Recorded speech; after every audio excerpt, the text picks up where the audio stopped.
Good morning, dear students. Good morning. How are you? Are you fine? Okay. എല്ലാവരും breakfast കഴിച്ചോ?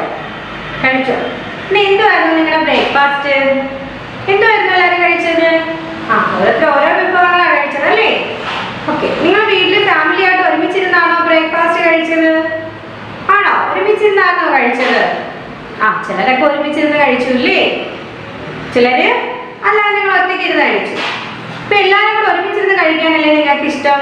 വീട്ടില് നമ്മുടെ അമ്മയും അച്ഛനും അനിയത്തിമാരുണ്ടെങ്കിൽ അവരും ചേട്ടന്മാരുണ്ടെങ്കിൽ അവരും എല്ലാവരും കൂടെ ഒരുമിച്ചിരുന്ന് കഴിക്കാനല്ലേ നമുക്ക് ഇഷ്ടം? ആണല്ലേ? നമ്മുടെ വീട്ടിലുള്ള എല്ലാ ആൾക്കാരും കൂടി നമുക്ക് ഒരുമിച്ചിരുന്ന് ആഹാരം കഴിക്കുന്നതാണ് നമുക്ക് ഇഷ്ടം. പക്ഷെ ഇന്നത്തെ സാഹചര്യത്തിൽ ഒരുമിച്ചിരുന്ന് അങ്ങനെ കഴിക്കാൻ പറ്റുമോ? ഇല്ല. അച്ഛന് ജോലിക്ക് പോകണം, അമ്മയ്ക്ക് ജോലിയാണ് ഇല്ലേ, അല്ലെങ്കിൽ പഠിക്കാൻ പോകുന്നവരായിരിക്കും. പക്ഷെ നമ്മുടെ കൊറോണ കാലം വന്നപ്പം എല്ലാവരും ഒരുമിച്ചിരുന്ന് ബ്രേക്ക്ഫാസ്റ്റും ഡിന്നറും ലഞ്ചും ഒക്കെ കഴിച്ചായിരുന്നു അല്ലേ? എന്താ എല്ലാവരും വീട്ടിൽ തന്നെ അല്ലേ? ലോക്ക്ഡൌൺ സമയത്ത് വീട്ടിൽ തന്നെ ഇരുന്ന സാഹചര്യത്തിൽ നമുക്ക് അങ്ങനെ ഒരുമിച്ചിരുന്ന് ബ്രേക്ക്ഫാസ്റ്റ് കഴിക്കാൻ പറ്റും. അല്ലാതെ അല്ലേ ഇപ്പൊ വർക്കിംഗ് തുടങ്ങിയപ്പോഴത്തേക്കും അല്ലേ സ്കൂളും നമ്മുടെ ഈ അല്ലാതെ ഓഫീസൊക്കെ തുറന്നപ്പോഴത്തേക്കും ജോലിയൊക്കെ തുടങ്ങിയപ്പോഴത്തേക്കും അങ്ങനെ നമുക്ക് ഒരുമിച്ചിരുന്ന് കഴിക്കാൻ പറ്റാത്തൊരു സിറ്റുവേഷൻ ആയിപ്പോ അല്ലേ? ഓക്കെ. അപ്പൊ ബ്രേക്ക്ഫാസ്റ്റ് ഒക്കെ നമുക്ക് എല്ലാവർക്കും വീട്ടിലുള്ള മെമ്പേഴ്സുമായിട്ട് ഒരുമിച്ചിരുന്ന് കഴിക്കാനാണ് എല്ലാവർക്കും താല്പര്യം. നമ്മൾ ഇന്ന് നമ്മുടെ ഇംഗ്ലീഷിലെ ബ്രേക്ക്ഫാസ്റ്റ് എന്ന് പറയുന്ന ഒരു പുതിയ ചാപ്റ്റർ ആണ് സ്റ്റഡി ചെയ്യാൻ പോകുന്നത്. അതുകൊണ്ടാണ് ടീച്ചർ ആദ്യം ബ്രേക്ക്ഫാസ്റ്റിന്റെ കാര്യം നിങ്ങളോടൊന്ന് ചോദിച്ചത്. നമ്മൾ ഏത് ചാപ്റ്റർ പഠിക്കാൻ പോകുന്ന? Chapter 7 breakfast. ഓക്കെ, നമുക്ക് സ്റ്റാർട്ട് ചെയ്താലോ? നമ്മുടെ മേരി ലംബ് എന്ന് പറയുന്ന ഒരു പോയറ്റിന്റെ ബ്രേക്ക്ഫാസ്റ്റ് എന്ന് പറയുന്ന പോയമാണ് നമ്മൾ സ്റ്റഡി ചെയ്യാൻ പോകുന്നത്. ടീച്ചർ ആദ്യം പോയം ഒന്ന് വായിക്കാം, എന്നിട്ട് അതിന്റെ മീനിങ് പറഞ്ഞുതരാം. ഓക്കെ, എല്ലാവരും ശ്രദ്ധിച്ചിരിക്കണേ. പേജ് നമ്പർ 67 നോക്കിക്കേ. A dinner party, coffee, tea, sandwich or supper all may be in their way pleasant, but to me not one of these deserve the praise. That welcomer of newborn days, a breakfast merit ever giving. Cheerful notice we are living, another day refreshed by sleep, when its festival we keep. Now, although I would not slight those kindly words we use, good night. Yet parting words are words of sorrow, and may not vie with sweet good morrow, with which again our friends we greet, when in the breakfast room we meet. At the social table round, listening to the lively sound of those notes which never tire, of urn or kettle on the fire. Sleepy Robert never hears or urn or kettle he appears, when all have finished one by one, dropping off a breakfast done. Yet has he to his own pleasure, his breakfast hours, his hour of leisure, and left alone he reads or muses, or else in idle mood he uses to sit and watch the venturous fly. Where the sugars pile high, clambering o'er the lumps so white, rocky cliffs of sweet delight. അപ്പോൾ നമ്മുടെ Mary lamb എന്ന് പറയുന്ന പോയറ്റിന്റെ ഒരു beautiful പോയമാണിത് breakfast. അപ്പോൾ നമുക്ക് first Mary lamb എന്ന് പറഞ്ഞ പോയറ്റിനെ കുറിച്ചൊന്ന് പഠിച്ചാലോ? പഠിക്കാം. നോക്കിക്കേ. Mary lamb and her brother Charles lamb together wrote and produced a collection of poem and prose. അപ്പോൾ നമ്മുടെ മേരി ലംബും അവരുടെ എന്താണ് ബ്രദറായ ചാൾസ് ലംബും കൂടെ ഒരുപാട് പോയംസും പ്രോസും ഒക്കെ ഒരുമിച്ച് എഴുതിയിട്ടുണ്ട്. Mary, a British poet, suffered from an illness due to which she was in the care of her brother and family. അപ്പോൾ മേരി എന്ന് പറഞ്ഞ ഒരു ബ്രിട്ടീഷ് പോയറ്റ് ആണ്.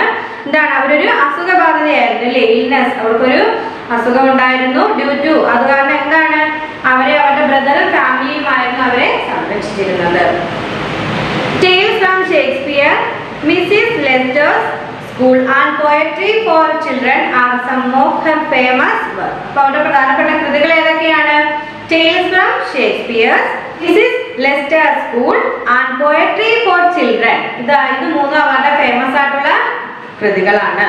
Her illness restricted her fame as her brother protected her from publicity by producing her work under his name or with പെസ്യൂഡിനൻസ്. അപ്പൊ എന്താണ് ഇവരുടെ ആ ഒരു ഇല്ലേ രോഗം കാരണം ഇവർക്കൊരു നമ്മൾ പറഞ്ഞ രോഗബാധിതയായിരുന്നു എന്ന് പറഞ്ഞു. അപ്പൊ അതുകൊണ്ട് പബ്ലിസിറ്റി കൂടുതൽ വരുവാണെങ്കിൽ അല്ലേ പ്രശസ്തി കൂടുതൽ വരുവാണെങ്കിൽ ഇവർക്കത് ബുദ്ധിമുട്ടായിരിക്കും. അതുകൊണ്ട് ഈ ബ്രദർ എന്തുവാ ചെയ്തത് ഇല്ലേ, നമ്മൾ പറയത്തില്ലേ നിക്നെയിം എന്നൊക്കെ നമ്മൾ പറയൂലേ, ഒരു എന്താണ് വേറൊരു പേര് മറ്റൊരു പേരിൽ എന്ത് ചെയ്തു, അപരനാമം എന്നൊക്കെ പറയാം. ആ ഒരു പേരിലായിരുന്നു ഈ മേരി ലാമിന്റെ കൃതികളൊക്കെ തന്റെ സഹോദരൻ പ്രസിദ്ധപ്പെടുത്തിക്കൊണ്ടിരുന്നത്. കാരണം എന്ന് വെച്ചാൽ പബ്ലിസിറ്റി കൂടുതൽ വരുമ്പോഴത്തേനും അത് ഇവരുടെ രോഗത്തെ കൂടുതൽ ബാധിക്കും അല്ലേ. അപ്പൊ അതുകൊണ്ട് ആ ഒരു ബുദ്ധിമുട്ട് ഒഴിവാക്കാൻ വേണ്ടി തന്റെ സഹോദരൻ എന്ത് ചെയ്തു, മേരി ലാമിന്റെ സഹോദരൻ അവരുടെ പേരിലും വേറെ പേരുകളിലൊക്കെ വെച്ചിട്ടാണ് ഈ മേരി ലാമിന്റെ കൃതി പ്രസിദ്ധപ്പെടുത്തി എന്താണ് അവരുടെ പ്രശസ്തി പരിമിതപ്പെടുത്തി. ഓക്കെ, അപ്പൊ മേരി ലാം എന്ന ആരാണ്, ഒരു ബ്രിട്ടീഷ് പോയറ്റ് ആണ്. ഇനി അടുത്ത് നമുക്ക് നമ്മുടെ പോയത്തിലോട്ട് പോയാലോ. A dinner party, coffee, tea, sandwich or supper or maybe in their way present. ഇപ്പൊ എന്താണ്, ഒരു ഡിന്നർ പാർട്ടി നടക്കുവാണ്, ഒരു അത്താഴ വിരുന്നിൽ. അവിടെ എന്തൊക്കെയുണ്ട്, കോഫി, ടീ, സാൻഡ്വിച്ച്, ഇപ്പൊ ഇതൊക്കെ നടക്കുന്ന ഇതൊക്കെയുള്ള ഒരു അത്താഴ വിരുന്ന് നടക്കുകയാണ്. പിന്നെന്താ, ഇൻ ദെയർ വേ പ്ലസന്റ്. അപ്പൊ എല്ലാവരും അവരവരുടെ രീതിയിൽ സുഖകരമായിട്ട് സന്തോഷമായിട്ട് ഇരിക്കുന്ന ഒരു ഡിന്നർ പാർട്ടി നടക്കുന്നു. But to me, not one of these deserve the praise. That welcomer of newborn days, a breakfast merits ever giving cheerful notice. We are living another day refreshed by sleep. When it's festival we keep. എന്നാൽ എന്നെ സംബന്ധിച്ചിടത്തോളം എന്താണ്, ഇവയെല്ലാം പ്രശംസ, ഇവയൊന്നും തന്നെ പ്രശംസ അർഹിക്കുന്നില്ല.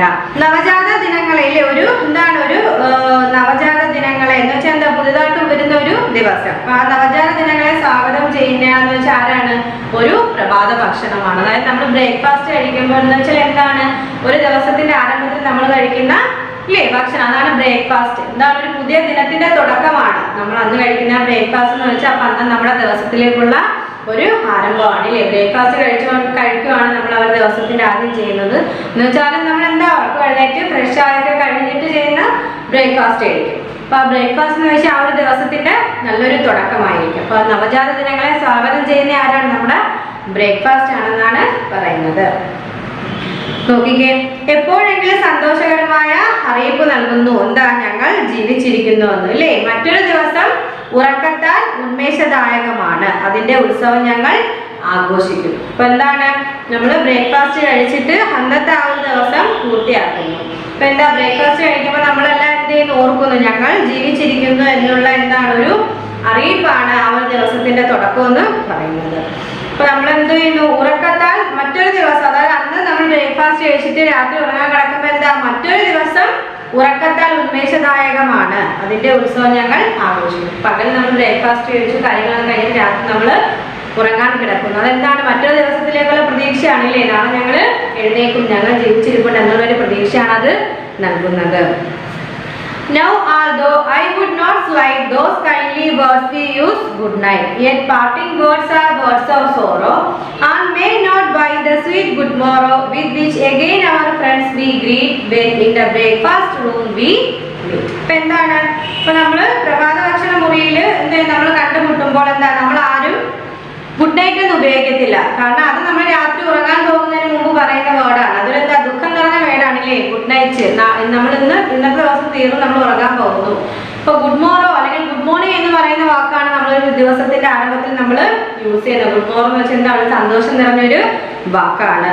Good night എന്ന് പറഞ്ഞാൽ ഒരു വേർപിരിയുന്ന ഒരു വാക്കാണ് അല്ലേ. വേർപിരിയുന്ന വേളകൾ അല്ലെങ്കിൽ ആ സമയത്ത് നമ്മൾ പറയുന്ന വാക്കാണ് ഗുഡ് നൈറ്റ് എന്ന് പറയുന്നത്. പക്ഷെ ഗുഡ് മോറോ എന്ന് വെച്ചാൽ എന്താണ്, ഒരു സ്വീറ്റ് വേർഡാണ്, ഒരു മധുരമുള്ളൊരു വാക്കാണ് ഗുഡ് മോറോ, ഗുഡ് മോർണിംഗ് എന്ന് നമ്മൾ പറയുന്നത്. അപ്പൊ നമ്മൾ പിറ്റേന്ന് നമ്മുടെ എന്താണ് ബ്രേക്ക്ഫാസ്റ്റ് റൂമിൽ നമ്മുടെ ആഹാരം കഴിക്കുന്ന പ്രഭാത ഭക്ഷണ മുറിയിൽ നമ്മൾ നമ്മുടെ സുഹൃത്തുക്കളെ അല്ലെങ്കിൽ നമ്മുടെ സുഹൃത്തുക്കളെ നമ്മൾ കണ്ടുമുട്ടുമ്പോൾ നമ്മൾ എന്ത് പറയും, ഗുഡ് മോർണിംഗ് എന്ന് പറയുന്ന അല്ലെങ്കിൽ ഗുഡ് മോറോ എന്ന് പറയുന്ന ആ മധുരമുള്ള വാക്കുകളോട് കൂടിയാണ് നമ്മൾ നമ്മുടെ ഫ്രണ്ട്സിനെ സ്വാഗതം ചെയ്യുന്നത്. ഇപ്പൊ ഗുഡ് നൈറ്റ് എന്ന് പറഞ്ഞാൽ ഒരു സാഡ് വേർഡ് ആണില്ലേ. ഒരു ദിവസത്തിന്റെ നമ്മൾ വേർപിരിയുന്ന വേളയിൽ നമ്മൾ ഉപയോഗിക്കുന്ന വാക്കാണ് ഗുഡ് മോർണിംഗ്. ഗുഡ് മോറോ എന്ന് പറഞ്ഞാൽ ഒരു മധുരമുള്ള വേർഡാണ്. നമ്മുടെ പിറ്റേന്ന് നമ്മൾ ഫ്രണ്ട്സിനെ നമ്മുടെ ബ്രേക്ക്ഫാസ്റ്റ് റൂമിൽ കണ്ടുമുട്ടുമ്പോൾ നമ്മൾ പറയുന്ന മധുരമുള്ള വാക്കാണ് ഗുഡ് മോറോ. ഓക്കെ, അപ്പൊ നമ്മൾ എന്തുവാ പറയുന്നത്, ഒരു ബ്രേക്ക്ഫാസ്റ്റിന്റെ പ്രാധാന്യമാണ് പറയുന്നത്, അല്ലെങ്കിൽ ബ്രേക്ക്ഫാസ്റ്റിന്റെ ആ ഒരു ഇമ്പോർട്ടൻസ്. അതായത് നമ്മൾ ദിവസത്തിന്റെ തുടക്കത്തിൽ നമ്മൾ ബ്രേക്ക്ഫാസ്റ്റ് കഴിക്കുന്നു അല്ലെ, പ്രഭാത ഭക്ഷണം നമ്മൾ കഴിക്കുന്നു. അപ്പൊ എന്താണ്, എല്ലാവരും കൂടെ ഒത്തുചേർന്നിരുന്ന എല്ലാവരും ബ്രേക്ക്ഫാസ്റ്റ് എന്ന് വെച്ചാൽ നല്ല മനോഹരമായ ഒരു എന്താണ്, ഒരു എക്സ്പീരിയൻസ് ആണ് അല്ലേ. എല്ലാവരും കൂടെ ഒരുമിച്ച് കൂടിയിരുന്ന് എല്ലാവർക്കും ഇഷ്ടപ്പെട്ട ഭക്ഷണങ്ങൾ ഇങ്ങനെ ഷെയർ ചെയ്ത് കഴിക്കുന്നത്. അപ്പൊ നമ്മൾ ഗുഡ് മോർണിംഗ് എന്ന് പറഞ്ഞാൽ എന്താണ്, ഒരു നമ്മുടെ എന്താണ് ബ്രേക്ക്ഫാസ്റ്റ് റൂമിൽ ഒത്തുചേരുമ്പോൾ നമ്മൾ പരസ്പരം പറയുന്നതാണ് ഗുഡ് മോർണിംഗ് എന്ന് പറയുന്ന ഒരു സ്വീറ്റ് വേർഡ്. ഗുഡ് നൈറ്റ് എന്ന് പറഞ്ഞാൽ അല്ലേ ഒരു ദിവസത്തിൽ വേർപിരിയുന്ന ആ ഒരു വേളയിൽ നമ്മൾ പറയുന്ന വേർഡാണ് ഗുഡ് നൈറ്റ് എന്ന് പറയുന്നത്. ഓക്കെ, നെക്സ്റ്റ് നോക്കിക്കേ. At the social table round listening to the lovely sound of those notes which never tire of urn or kettle on the fire. ഇപ്പം എന്താണ് നമ്മുടെ സോഷ്യൽ ടേബിൾ റൗണ്ടിൽ എന്താ സജീവമായിട്ടുള്ള ഒരു ശബ്ദം കേൾക്കുന്നു. ഒരിക്കലും തളരാത്ത നോട്ടുകൾ അല്ലെ പാത്രം അല്ലെങ്കിൽ തീയിലെ കെറ്റിൽ അതിന്റെ ശബ്ദമാണ് നമ്മൾ ഈ കേൾക്കുന്നത്. സോഷ്യൽ ടേബിൾ റൗണ്ടിൽ നിന്ന് പാത്രത്തിന്റെയും കെറ്റിലിന്റെയും ശബ്ദം അങ്ങനെ കേൾക്കുന്നു. Sleepy Robert never hears or urn or kettle. He appears when all have finished one by one, dropping off on breakfast done. ഇപ്പം എന്താണ് നമ്മുടെ ഉറങ്ങുന്ന റോബോട്ട്, സ്ലീപ്പി റോബോട്ട്, ഉറങ്ങുന്ന റോബോട്ട് ഈ ശബ്ദമൊന്നും ഒരിക്കലും കേൾക്കുന്നില്ല. അല്ലെങ്കിൽ പാത്രം അല്ലെങ്കിൽ കെറ്റിൽ എല്ലാത്തിൻ്റെയും ശബ്ദം നമ്മുടെ റോബോട്ട് ഈ ആ ഒരു സോഷ്യൽ ടേബിൾ റൗണ്ടിൽ കേൾക്കുന്ന ശബ്ദം സ്ലീപ്പി റോബോട്ട്, ഉറങ്ങുന്ന റോബോട്ട് ആ ശബ്ദം കേൾക്കുന്നില്ല. നോക്കിക്കേ, എല്ലാം കഴിയുമ്പോൾ അവൻ പ്രത്യക്ഷപ്പെടുന്നു അല്ലേ, ഓരോന്ന് വൺ ബൈ വൺ ആയിട്ട് ഓരോന്ന് പ്രത്യക്ഷപ്പെടുന്നു, അല്ലെങ്കിൽ എന്താണ് അവൻ ഇറക്കി വിടുന്നു. Dropping of and breakfast done അല്ലേ, എന്താ ബ്രേക്ക്ഫാസ്റ്റ് തീർന്നു, എല്ലാവരും ഇറങ്ങി തുടങ്ങി, ബ്രേക്ക്ഫാസ്റ്റ് കഴിഞ്ഞു അല്ലേ, പ്രഭാത ഭക്ഷണം കഴിഞ്ഞു, എല്ലാവരും ഇറങ്ങി തുടങ്ങി. Yet has he to his own pleasure, his breakfast hours, his hour of leisure. അപ്പോൾ എന്താണ് yet has he to his own pleasure. അപ്പോൾ ബ്രേക്ക്ഫാസ്റ്റ് എന്ന് പറഞ്ഞാലേ എന്നിരുന്നാലും ബ്രേക്ക്ഫാസ്റ്റ് എല്ലാം കഴിഞ്ഞെങ്കിലും ആ ബ്രേക്ക്ഫാസ്റ്റ് എന്ന് പറഞ്ഞാൽ എന്താണ് അവന്റെ സന്തോഷമാണ് അല്ലേ, എല്ലാം കഴിഞ്ഞെങ്കിലും അവന്റെ സന്തോഷം തീരുന്നില്ല. ബ്രേക്ക്ഫാസ്റ്റ് പ്രഭാത ഭക്ഷണ സമയം എന്ന് വെച്ചാൽ എന്താണ് അവന്റെ ഒഴിവ് സമയമാണ്. ബ്രേക്ക്ഫാസ്റ്റ് ടൈം എന്ന് വെച്ചാൽ എന്താണ് അവന്റെ ഒഴിവ് സമയമാണ്. നോക്കിക്കേ, കൂടാതെ തനിച്ചിരിക്കുമ്പോൾ അവൻ എന്ത് ചെയ്യുന്നു, and left alone he read or music. ഇപ്പൊ തനിച്ചിരിക്കുമ്പോൾ അവൻ സ്വയം ഇങ്ങനെ പിറുപിറുക്കുന്നു അല്ലേ, അവന്റെ അടുത്ത് തന്നെ അവൻ സംസാരിക്കുക അല്ലെങ്കിൽ വായിക്കുകയോ ഒക്കെയാണ് ചെയ്യുന്നത്. അപ്പം ബ്രേക്ക്ഫാസ്റ്റ് കഴിഞ്ഞു, ബ്രേക്ക്ഫാസ്റ്റ് ടൈം കഴിഞ്ഞു, എല്ലാവരും ഓരോരുത്തരായിട്ട് പോയി. എന്താണ് അതിനുശേഷം നമ്മുടെ റോബോട്ടിന്റെ എന്താ സന്തോഷം മാത്രം അവസാനിക്കുന്നില്ല. അപ്പൊ അവന്റെ ഈ ബ്രേക്ക്ഫാസ്റ്റ് ടൈം എന്ന് വെച്ചാൽ അവന്റെ ഒഴിവ് സമയം അവൻ അല്ലേ ആണ് ബ്രേക്ക്ഫാസ്റ്റ് ടൈം എന്ന് പറഞ്ഞാൽ അത് അവൻ നല്ല രീതിയിൽ എൻജോയ് ചെയ്യുകയും ചെയ്യുന്നുണ്ട്. അപ്പൊ ഈ ഒറ്റയ്ക്കിരിക്കുന്ന സമയത്ത് അവൻ ഒന്നുകിൽ റീഡ് ചെയ്യുന്നു, വായിക്കുക, അല്ലെങ്കിൽ മ്യൂസസ്. നമ്മൾ പഠിക്കുന്ന ന്യൂ വേർഡാണ് മ്യൂസസ്. ഇതാ നോക്കിക്കേ, muses, MUSES, muses. Word meaning എന്താണ്, ടോക്ക് ക്വയറ്റ്ലി ടു വൺസെൽഫ്. നമ്മൾ എന്താണ് സ്വയം നിശബ്ദമായിട്ട് സംസാരിക്കുന്നു. മ്യൂസസ് വേർഡ് മീനിങ് എന്താ ടീച്ചർ പറഞ്ഞത്, ടോക്ക് ക്വയറ്റ്ലി ടു വൺസെൽഫ്. അപ്പൊ എന്താണ് സ്വയം നിശബ്ദമായിട്ട് സംസാരിക്കുന്നത്. അപ്പൊ നമ്മൾ ചില അവസരങ്ങളിൽ ഒറ്റയ്ക്ക് ഇരിക്കുമ്പം നമ്മളെ അടുത്ത് തന്നെ പയ്യ കാര്യം പറയത്തില്ലേ, അപ്പൊ അതിനാണ് നമ്മൾ മ്യൂസസ് എന്ന് പറയുന്നത്. അപ്പൊ ഇതുപോലെ ഇവിടെ റോബോട്ട് എന്ത് ചെയ്യുന്നു, പ്രഭാത ഭക്ഷണം കഴിഞ്ഞു, ആളുകളൊക്കെ പോയി, അതിനുശേഷം അവർ തനിച്ചിരിക്കുന്ന സമയത്ത് എന്ത് ചെയ്യുന്നു, ഒന്നുകിൽ വായിക്കുന്നു അല്ലെങ്കിൽ സ്വയം തന്നോട് തന്നെ നിശബ്ദമായിട്ട് സംസാരിക്കുന്നു. Or else in ideal mood he uses to sit and watch the venturous fly, where the sugars piled high clambering o'er the lungs of white rocky cliffs of sweet delight. എന്താണ് ഇപ്പൊ അല്ലെങ്കിൽ എന്ത് ചെയ്യുന്നു, അവൻ ഇങ്ങനെ ഇരിക്കുന്ന സമയത്ത് ഇല്ലേ വെഞ്ചറസ് ഫ്ലൈ, അതായത് നെക്സ്റ്റ് നമ്മൾ പഠിക്കുന്ന ന്യൂ വേർഡാണ് വെഞ്ചറസ്. എന്താണ് വെഞ്ചറസ്,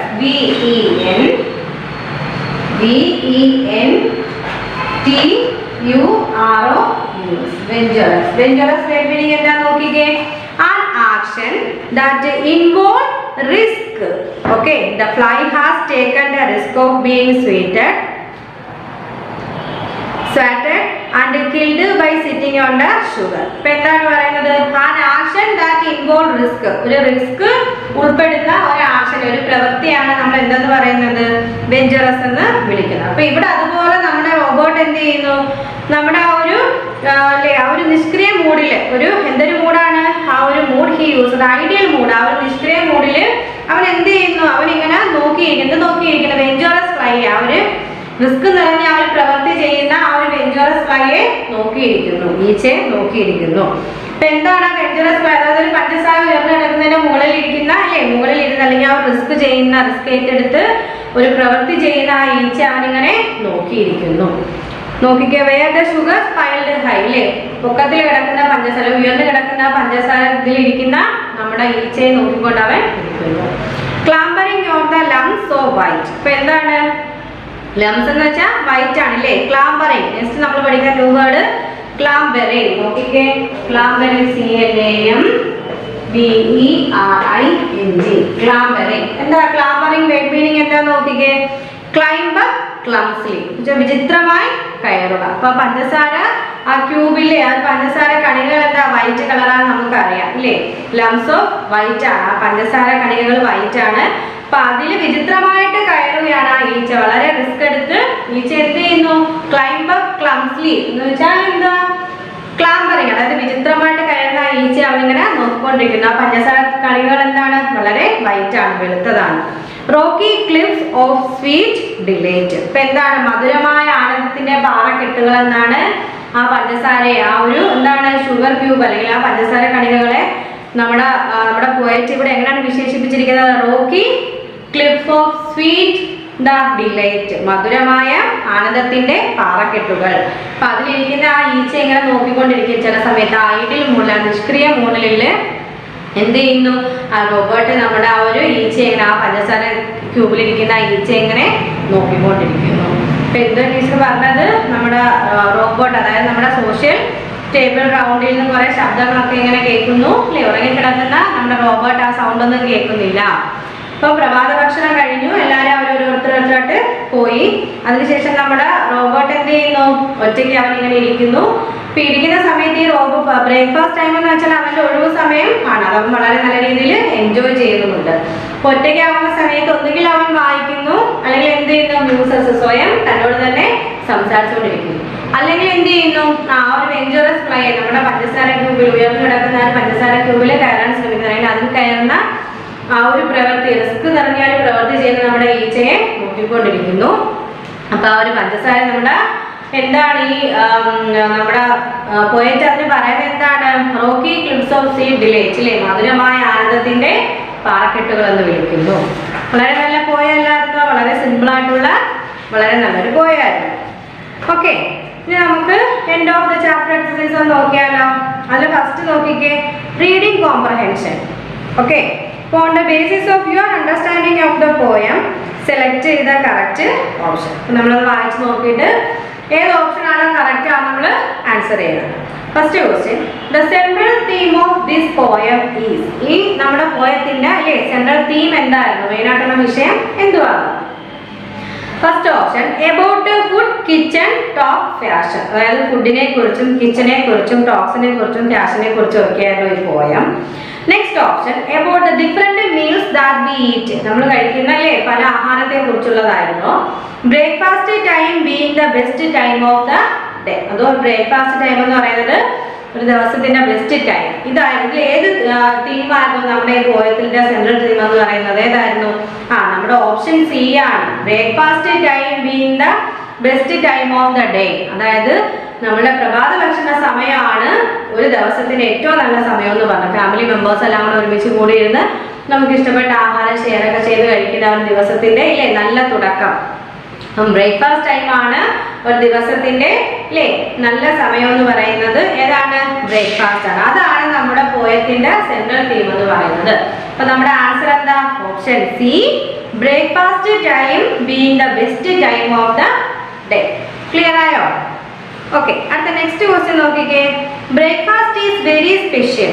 ബ്രേക്ക്ഫാസ്റ്റ് എന്ന് പറഞ്ഞാൽ എന്താ? സ്പെഷ്യൽ ആണ് അല്ലേ? എന്തുകൊണ്ടാ? Because first option, it is the first meal of the day. ഒരു ദിവസത്തിൽ നമ്മൾ കഴിക്കുന്ന ആദ്യത്തെ ആഹാരമാണ്. Second option, it is a time for new beginnings, new hopes. എന്താണ്? നമ്മുടെ പുതിയ പ്രതീക്ഷകളുടെയും തുടക്കങ്ങളുടെയും ഒക്കെ എന്താണ് ഒരു സമയമാണ്. അതുപോലെ മൂന്നാമത്തെ option, it is important that we have breakfast. അപ്പൊ എന്താണ്? ബ്രേക്ക്ഫാസ്റ്റ് എന്ന് പറഞ്ഞാൽ ഇമ്പോർട്ടൻ്റ് ആണ്. അപ്പൊ അതുകൊണ്ടാണ് ബ്രേക്ക്ഫാസ്റ്റ് സ്പെഷ്യൽ ആണെന്ന് പറയുന്നത്. അപ്പൊ നമ്മുടെ ആൻസർ ഏതായിരിക്കും? Option B, it is a time for new beginnings, new hopes. ഇല്ലേ? പുതിയ തുടക്കങ്ങളുടെയും പുതിയ പ്രതീക്ഷകളുടെ എല്ലാം ഒരു സമയമാണ് ബ്രേക്ക്ഫാസ്റ്റ് എന്ന് പറയുന്നത്. നമ്മുടെ രണ്ടാമത്തെ ക്വസ്റ്റ്യൻ്റെ ആൻസർ ഓപ്ഷൻ ബി ആണ്. It is a time for new beginnings, new hopes. Okay, third question നോക്കിക്കേ. A good morning greeting at breakfast is better than good night. അതായത് നമ്മൾ പറയൂലേ, നമ്മുടെ ബ്രേക്ക്ഫാസ്റ്റ് ടൈമിൽ എല്ലാവരും വരുമ്പോൾ നമ്മൾ ഒരു ഗുഡ് മോർണിംഗ് പറയും. എല്ലാവരും എന്താണ് ഗുഡ് മോർണിംഗ് എന്ന് പറഞ്ഞിട്ടാണ് നമ്മൾ സ്വീകരിക്കുന്നത്. പക്ഷേ രാത്രി നമ്മൾ എന്താ പറയും? ഗുഡ് നൈറ്റ് എന്ന് പറയും. അപ്പൊ ആ ഗുഡ് നൈറ്റിനേക്കാളും നല്ലത് നമ്മൾ രാവിലെ പ്രഭാത ഭക്ഷണ സമയത്ത് ഉപയോഗിക്കുന്ന ഗുഡ് മോർണിംഗ് ആണ്. കാരണം എന്താണ്, എന്തുകൊണ്ടാണ് അങ്ങനെ പറയുന്നത്? Option A, good night is a sign of parting and there is sad. അപ്പൊ എന്താണ് ഗുഡ് നൈറ്റ് എന്ന് പറഞ്ഞാല് വേർപിരിയലിന്റെ അടയാളമാണ് ഇല്ലേ? അപ്പൊ അത് എന്താണ്, അതിനാൽ അത് സങ്കടകരമാണ്. ഗുഡ് നൈറ്റ് എന്ന് പറഞ്ഞ ഒരാൾ പറഞ്ഞു വിടുമ്പോ എന്താണ്, അയാളെ നമ്മൾ പറഞ്ഞു വിടുവാണ് ഇല്ലേ, വേർപിരിയാണ്. അപ്പൊ അത് സങ്കടം നിറഞ്ഞൊരു വാക്കാണ്. B, night are not really good. രാത്രി നല്ലതല്ല. The sound of good morning is better than saying good morrow. ഇപ്പൊ എന്താ, ഗുഡ് മോറോ എന്ന് പറയുന്നതിനേക്കാളും ബെറ്റർ സൗണ്ട് ആ ഗുഡ് മോർണിംഗ് എന്ന് പറയുന്നത്. അപ്പൊ ഇതിൽ ഏതാ നമ്മുടെ ആൻസർ? Option A. കാരണം നമ്മൾ ഒരാളെ ഗുഡ് നൈറ്റ് പറഞ്ഞ് വിടുന്നതിനേക്കാളും നല്ലത് പ്രഭാത ഭക്ഷണ സമയത്ത് നമ്മൾ ഗുഡ് മോർണിംഗ് പറഞ്ഞ് സ്വീകരിക്കുന്നതാണ്. അതിന് കാരണം എന്താ, good night is a sign of parting therefore is a sad. ഒരാളെ വേർപിരിയലിന്റെ അടയാളമാണ് ഗുഡ് നൈറ്റ് എന്ന് പറയുന്നത്. അത് ദുഃഖം നിറഞ്ഞതാണ്. അതുകൊണ്ടാണ് നമ്മൾ ഗുഡ് മോർണിംഗ് ഞാൻ നല്ലതെന്ന് പറയുന്നത്. നമ്മുടെ ആൻസർ ഓപ്ഷൻ എ. ക്ലിയർ ആയോ ഇത്രയും? ഓക്കെ, അടുത്ത സെക്ഷൻ ബി നോക്കിക്കേ. Answer the following question in brief. First question നോക്കേ. What do the first 4 line of the poem say? അപ്പൊ നമ്മുടെ പോയത്തിന്റെ ആദ്യത്തെ 4 വരി എന്താണ് ഉദ്ദേശിക്കുന്നത്, എന്താണ് അതിൽ പറയുന്നത്? നമ്മുടെ ആൻസർ എന്ത് എഴുതാം? Nothing other than breakfast take the poet fancy. അപ്പൊ അത് മൊത്തം എന്താണ്? ബ്രേക്ക്ഫാസ്റ്റ് ഇല്ലേ, ബ്രേക്ക്ഫാസ്റ്റ് എടുത്തേക്കുവാണ് അദ്ദേഹം. പോയറ്റ് ഫാൻസി, ബ്രേക്ക്ഫാസ്റ്റിനെ മുന്നിൽ നിർത്തിയിട്ടാണ് അദ്ദേഹം പോയം കൊണ്ടുപോകുന്നത്. അപ്പൊ നമ്മുടെ ആൻസർ എന്താ? Nothing other than breakfast take the poet fancy. Breakfast എന്ന് പറയുന്നതാണ് നമ്മുടെ മെയിൻ സെൻട്രൽ തീം എന്ന് പറയുന്നത്. ബ്രേക്ക്ഫാസ്റ്റിനെ മുൻനിർത്തിയാണ് കവിത മൊത്തം പോയേക്കുന്നത്. Next question. Some people like to have breakfast alone. Pick out the line from the poem that convey this. ഇപ്പൊ എന്താണ്, ചില ആൾക്കാരെ അല്ലേ ബ്രേക്ക്ഫാസ്റ്റ് ഇഷ്ടപ്പെടുന്നവരാണ്. അതിന് കാരണം എന്താ? And left alone he read or music. ഇപ്പൊ എന്താണ് നോക്കിക്കേ, ഏത് വരിയാണ് അത് പറയുന്നത്? ഈ ഒരു കാര്യം, some people like to have breakfast alone അല്ലേ. Pick out the line from the poem that convey this. അപ്പൊ ഈ ഒരു ആശയം, അതായത് ഈ ഒരു ഐഡിയ നമ്മുടെ കൺവേ ചെയ്യുന്ന നമ്മുടെ പോയത്തിലെ ലൈൻ ഏതാണെന്നാ പറയുന്നത്. ഏതാണ് ആ ലൈൻ നോക്കിക്കേ. And left alone he reads or muses എന്ന് പറയുന്ന ലൈനിലാണ് ഈ ഒരു ഐഡിയ കൺവേ ചെയ്യുന്നത്. Next third question. Who is the welcomer of new born days? അതായത് നവജാത ദിനങ്ങളെ സ്വാഗതം ചെയ്തത് ആരാണ്? ദ ബ്രേക്ക്ഫാസ്റ്റ് അല്ലേ. ബ്രേക്ക്ഫാസ്റ്റ് ആണ് പുതിയൊരു ദിനത്തെ സ്വാഗതം ചെയ്ത് കൊണ്ടുവരുന്നത്. അപ്പം the breakfast is the welcomer of the new born day. നവജാത ദിനങ്ങളെ പുതിയ ദിനത്തെ സ്വാഗതം ചെയ്ത ആരാണ്? ബ്രേക്ക്ഫാസ്റ്റ്. അപ്പൊ നമ്മുടെ ആൻസർ എന്താ? The breakfast is the welcomer of the new born day. Okay, question. How does the poet describe the sugar in the bowl? അതായത് ആ ബൗളിലുള്ള ഷുഗറിനെ നമ്മുടെ പോയറ്റ് എങ്ങനെയാണ് അതിനെ ആ ഒരു എന്താണ് ഡിസ്ക്രൈബ് ചെയ്ത് വിവരിച്ചേക്കുന്നത് എങ്ങനെയാണ്? The poet describe the bowl of sugar as white lumps on A Rocky cliff അല്ലേ. എന്താണ് പോയറ്റ് അതിനെ ഡിസ്ക്രൈബ് ചെയ്തത് എങ്ങനെയാണ്? എങ്ങനെയായിരുന്നു? White lumps on A Rocky cliff അല്ലേ. എന്താ മധുരമായ എന്താ ആനന്ദത്തിന്റെ പാറക്കെട്ടുകൾ പോലെ ആണ് ആ പഞ്ചസാര ക്യൂബ് എന്നാണ് അദ്ദേഹം പറയുന്നത്. അപ്പൊ നമ്മുടെ answer the poet describe the bowl of sugar as white lumps on Rocky cliff. അതായത് ഉയരമുള്ള പാറക്കെട്ടുകളിൽ കാണുന്ന ആ ഒരു വെള്ള ഇല്ലേ ലംസ്. അപ്പൊ അതുപോലാണ് ഈ പഞ്ചസാര ബൗളിൽ കിടക്കുന്ന പഞ്ചസാര എന്നാണ് നമ്മുടെ പോയറ്റ് പറയുന്നത്. നെക്സ്റ്റ് ക്വസ്റ്റ്യൻ നോക്കിക്കേ. What is the difference between dinner and supper? അപ്പൊ ഡിന്നറും സപ്പറും തമ്മിലുള്ള ഡിഫറൻസ് ചോദിച്ചേക്കുക. Supper is early in the evening, അതായത് ഈവനിങ്ങിന് മുമ്പ് നമ്മൾ കഴിക്കുന്നതാണ് സപ്പർ എന്ന് പറയുന്നത്. While dinner is late at night after sunset most of. അപ്പൊ എല്ലാം ഡിന്നർ എന്ന് പറഞ്ഞാല് ലേറ്റ് നൈറ്റിലാണ് അല്ലേ. എല്ലാം കഴിഞ്ഞിട്ട് സൂര്യൻ എല്ലാം അസ്തമിച്ചു, എല്ലാം കഴിഞ്ഞ് നമ്മൾ അവസാനം കിടക്കാൻ പോകുന്നതിനൊക്കെ മുമ്പ് നമ്മൾ കഴിക്കുന്നതാണ് ഡിന്നർ എന്ന് പറയുന്നത്. അപ്പൊ supper is early in the evening, ഈവനിങ്ങിന് മുമ്പ് കഴിക്കുന്നതാണ് സപ്പർ. ഡിന്നർ എന്ന് പറഞ്ഞാൽ എന്താ? ഇസ് ലേറ്റ് അറ്റ് നൈറ്റ്, അതായത് ആഫ്റ്റർ സൺസെറ്റ് മോസ്റ്റ് ഓഫ്. എല്ലാം കഴിഞ്ഞിട്ട് നമ്മൾ അവസാനം കഴിക്കുന്നതാണ് ഡിന്നർ. ഓക്കെ, അടുത്ത ക്വസ്റ്റ്യൻ നോക്കിക്കേ. Who is the speaker here? How can you tell? അപ്പൊ അദ്ദേഹം ഇത് ഇവിടുത്തെ സ്പീക്കർ ആരാ? നമ്മുടെ പോയറ്റ് തന്നെയാണ് ഇവിടുത്തെ സ്പീക്കർ അല്ലേ. അപ്പൊ ആരാണ് ഇവിടുത്തെ സ്പീക്കർ? The poet. എന്താണ് നമ്മളിലൂടെ ഈ പോയം പറയുന്നത്? എന്താണ്? How can you tell? അദ്ദേഹം എന്താണ് നമ്മളടുത്ത് പറയുന്നത്? By her music. അപ്പൊ അവരുടെ ചിന്തകളാണ് ഈ പോയത്തിലൂടെ അവർ നമ്മളടുത്ത് പറയുന്നത്. അപ്പൊ നമ്മുടെ 6th ക്വസ്റ്റ്യൻ നമ്മൾ കംപ്ലീറ്റ് കംപ്ലീറ്റ് ചെയ്തു. അടുത്ത നോക്കിക്കേ section C, answer the following questions. അതിലെ first question, why do we not wish people good morning at night? അപ്പൊ നമ്മൾ എന്തുകൊണ്ട് ആളുകൾക്ക് ഈ ഗുഡ് മോർണിംഗ് നമ്മൾ പറയാൻ ആഗ്രഹിക്കാത്ത എന്തുകൊണ്ടാണ്? Good morning does not sound well to one's ears. അപ്പൊ എന്താ, നല്ല നാളെ എന്ന് പറഞ്ഞാൽ നമ്മുടെ ചെവിയിൽ മുഴങ്ങുന്നില്ല. Good morning does not sound well to one's ears. Okay, next question, why does the poet like breakfast time? നമ്മുടെ പോയറ്റ് ബ്രേക്ക്ഫാസ്റ്റ് ടൈം ഇഷ്ടപ്പെടാൻ കാരണം എന്താ നോക്കിക്കേ. The poet like breakfast time because it is the time for all new beginnings. ഇല്ലേ, നല്ല കാര്യങ്ങളുടെ ഒരു തുടക്കമാണ്. He feels that is an assurance that we are alive another day and we feel refreshed after a good night's sleep. We get to talk to our friends and family and share food with them. It is a festive moment as generally everyone is happy in the morning. Breakfast എന്ന് പറഞ്ഞാൽ എല്ലാവരും നല്ല ദിനത്തിന്റെ തുടക്കമാണ്. അപ്പൊ നമ്മൾ നാളെ ഇല്ലേ രാവിലെ ഉണർന്ന് വരും എന്നുള്ളൊരു പ്രതീക്ഷയോടെ നമ്മൾ കിടക്കുന്നു. അങ്ങനെ രാവിലെ നമ്മൾ എഴുന്നേറ്റ് വരുന്നു. നമ്മുടെ ഫ്രണ്ട്സും ഫാമിലിയും ഒക്കെ ആയിട്ട് ചേർന്ന് ആഹാരം കഴിക്കുന്ന ഒരു നല്ല എക്സ്പീരിയൻസ് ആണ്, എല്ലാവർക്കും നല്ല സന്തോഷം നൽകുന്നതാണ്. അപ്പൊ അതൊരു ഫെസ്റ്റീവ് മൊമെന്റ് ആണില്ലേ, എല്ലാ ആൾക്കാരായിട്ട് ചേർന്ന് രാവിലെ സന്തോഷത്തോടു കൂടി ആഹാരം കഴിക്കുന്നത് നമുക്ക് എന്താണ് ഒരു ഫെസ്റ്റീവ് മൊമെന്റ് ആണ്. അപ്പൊ അതുകൊണ്ട് എന്താണ് ബ്രേക്ക്ഫാസ്റ്റ് ടൈമാണ് നമ്മുടെ പോയിട്ട് ഇഷ്ടപ്പെടുന്നത്.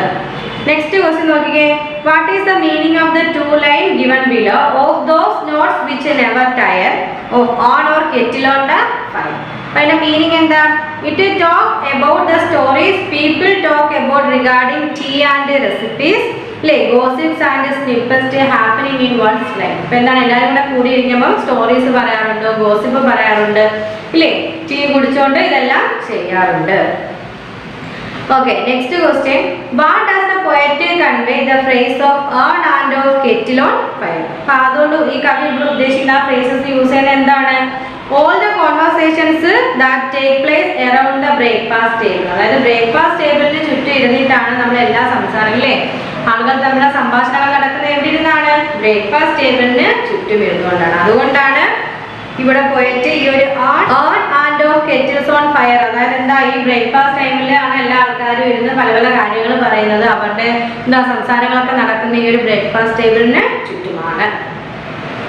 ഓക്കെ, വളരെ സിമ്പിൾ ആയിട്ടുള്ള ക്വസ്റ്റ്യൻ പോയമായിരുന്നു നമ്മളത്. ക്വസ്റ്റ്യൻസിന് വളരെ ഈസിയാണ്, എല്ലാം ഒരു വൺ സെന്റൻസ് ഒക്കെ വെച്ചിട്ടേ ഉള്ളൂ പഠിക്കാൻ. നമ്മുടെ സെക്ഷൻ സിയിലെ ആ ഒരു രണ്ടാമത്തെ ക്വസ്റ്റ്യൻ മാത്രമേ ഉള്ളൂ ഇച്ചിരി ഒരു സെന്റൻസ് കൂടി പോകുന്നത്. ബാക്കി എല്ലാ ക്വസ്റ്റ്യനും ഓരോ സെന്റൻസ് വെച്ചിട്ടുള്ള നിങ്ങൾക്ക് പഠിക്കാൻ വളരെ ഈസിയാണ്. നമുക്ക് അതിൻ്റെ അകത്ത് പോയറ്റിക് ഡിവൈസസ് എന്ന് പറഞ്ഞ കിടപ്പുണ്ട്, അത് നമുക്ക് അടുത്ത ക്ലാസ്സിൽ സ്റ്റഡി ചെയ്യാം. അപ്പൊ ഇത് നമ്മളെന്താ പഠിച്ചത് ഇംഗ്ലീഷിൽ? മേരി ലാമ്പിന്റെ ബ്രേക്ക്ഫാസ്റ്റ് എന്ന് പറഞ്ഞിട്ടുള്ള ന്യൂ പോയാണ് നമ്മൾ പഠിച്ചത്. അപ്പൊ അതിനകത്ത് എന്തോ മെയിൻ ആയിട്ട് പറയുന്നത് ബ്രേക്ക്ഫാസ്റ്റ് ടൈമാണ്. ഒരു ദിവസത്തിന്റെ ഏറ്റവും നല്ല തുടക്കം എന്ന് പറഞ്ഞാൽ എന്താണ്? ബ്രേക്ക്ഫാസ്റ്റ് ടൈമാണ്. നമ്മുടെ ഫാമിലി മെമ്പേഴ്സായാലും ഫ്രണ്ട്സും എല്ലാം കൂടി നമ്മൾ ഒരുമിച്ച് ഫുഡ് ഷെയർ ചെയ്ത് കഴിക്കുന്നതിനുള്ള ഫെസ്റ്റീവ് മൊമെന്റ് ആണെങ്കിൽ എല്ലാവർക്കും സന്തോഷം നൽകുന്ന ഒരു സമയമാണ്. അപ്പൊ ബ്രേക്ക്ഫാസ്റ്റ് ആണ് ഒരു ദിവസത്തിന്റെ നല്ല തുടക്കം എന്ന് പറയുന്നത്. അപ്പൊ നമ്മൾ പിന്നെ കുറച്ച് ക്വസ്റ്റ്യൻ ആൻസർ പഠിച്ചു. പിന്നെന്താ, ചൂസ് ദ കറക്റ്റ് ഓപ്ഷൻ, അത് നമ്മൾ സ്റ്റഡി ചെയ്തു. അതിനകത്തുള്ള പോയറ്റിക് ഡിവൈസ് എന്ന് പറഞ്ഞാൽ നമുക്ക് അടുത്ത ക്ലാസ്സിൽ സ്റ്റഡി ചെയ്യാം. ഓക്കെ, അപ്പൊ ഇതിന്റെ നിങ്ങൾ ഈ പോയം റീഡ് ചെയ്യണം. റീഡ് ചെയ്യുന്ന വോയിസ് ടീച്ചറിന് ഇട്ട് തരണം. അതുപോലെ ക്വസ്റ്റ്യൻ ആൻസർ ടീച്ചർ വീഡിയോയുടെ നോട്ട്സ് ഉൾപ്പെടുത്തിയേക്കാം, അത് നിങ്ങൾ എഴുതിയെടുക്കണം. ഇതിന് ടീച്ചറിന് അത് സെൻഡ് ചെയ്യണം. സ്റ്റഡി ചെയ്യുന്ന വോയിസ് മെസ്സേജ് ടീച്ചറിന് ഇട്ട് തരണം. ഓക്കെ, എന്നിട്ട് നിങ്ങൾ എന്ത് ചെയ്യണം? ഈ തരുന്ന ഇത്രയും ക്വസ്റ്റ്യൻ ആൻസർ ഇന്നത്തെ വീഡിയോയുടെ ബാക്കിൽ വരുന്ന ഈ നോട്ട്സ് നിങ്ങളുടെ കോപ്പിറൈറ്റ് ബുക്കിൽ എഴുതണം. ഓക്കെ, എഴുതി ആ നോട്ട്സ് ടീച്ചറിന് സെൻഡ് ചെയ്യണം. കോപ്പിറൈറ്റ് ബുക്കിൽ എഴുതുന്ന നോട്ട്സ് ടീച്ചറിന് സെൻഡ് ചെയ്ത് തരണം. എന്തെങ്കിലും ഡൗട്ട് ഉണ്ടോ? പിന്നെ നമ്മൾ പഠിച്ച ന്യൂ വേർഡ്സ് ഏതൊക്കെയാ? മ്യൂസസ്. മ്യൂസസ് മീനിങ് എന്താ? Talk quietly to oneself. Next word venturous. Venturous meaning എന്താ? An action that involve risk. Okay, next third word ഏതായിരുന്നു? Clambering. Clambering word meaning climb clumsily. Okay, നമ്മൾ 3 new words പഠിച്ചു, അതിന്റെ meaning പഠിച്ചു, question answer പഠിച്ചു, choose the correct option പഠിച്ചു. ഇത്രയും notes നിങ്ങൾ എഴുതണം, ടീച്ചറിനെ സെൻഡ് ചെയ്ത് തരണം. ഓക്കെ, എന്തെങ്കിലും ഡൗട്ട് ഉണ്ടോ ആർക്കെങ്കിലും? Okay,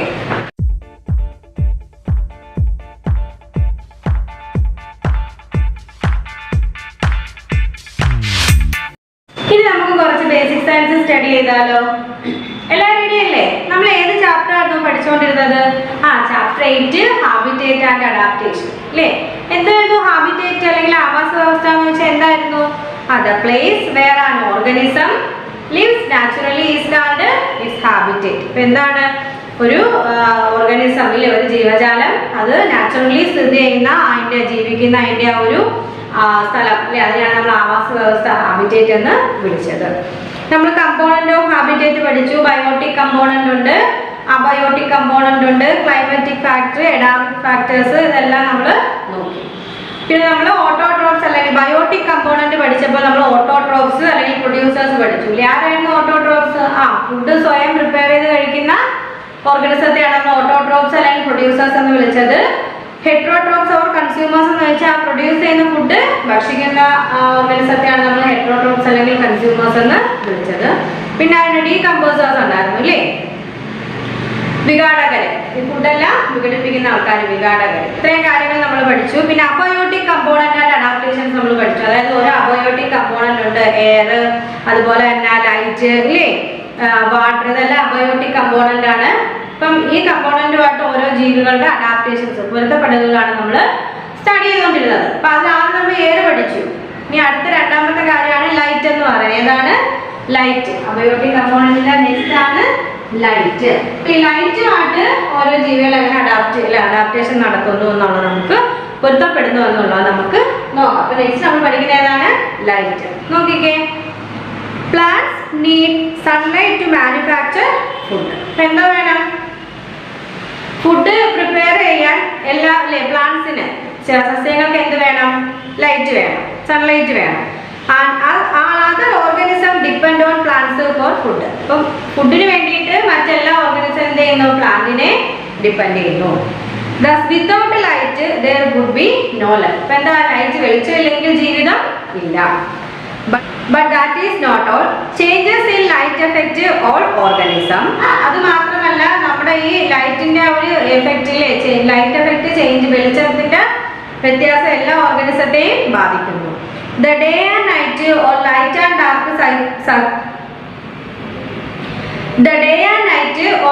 and dark cycle determine many activities of living organism. ഇപ്പൊ ലിവിംഗ് ഓർഗാനിസത്തിന്റെ ആക്ടിവിറ്റീസിനെ ഡിറ്റർമിൻ ചെയ്യുന്ന സൈക്കിൾ ഏതാണ്? ഡേ ആൻഡ് ലൈറ്റ് അല്ലേ, എന്താ രാവും പകൽ. അതുപോലെ തന്നെ ലൈറ്റ് ആൻഡ് ഡാർക്ക്, ഇരുണ്ടതും അതുപോലെ തന്നെ ലൈറ്റ് ആയിട്ടുള്ള ഒരു വെളിച്ചം, ഇതെല്ലാം നമ്മുടെ ഈ ഒരു ലിവിംഗ് ഓർഗാനിസത്തിന്റെ ആക്ടിവിറ്റീസിനെ ഡിറ്റർമിൻ ചെയ്യുന്ന ഒരു സൈക്കിളാണ്.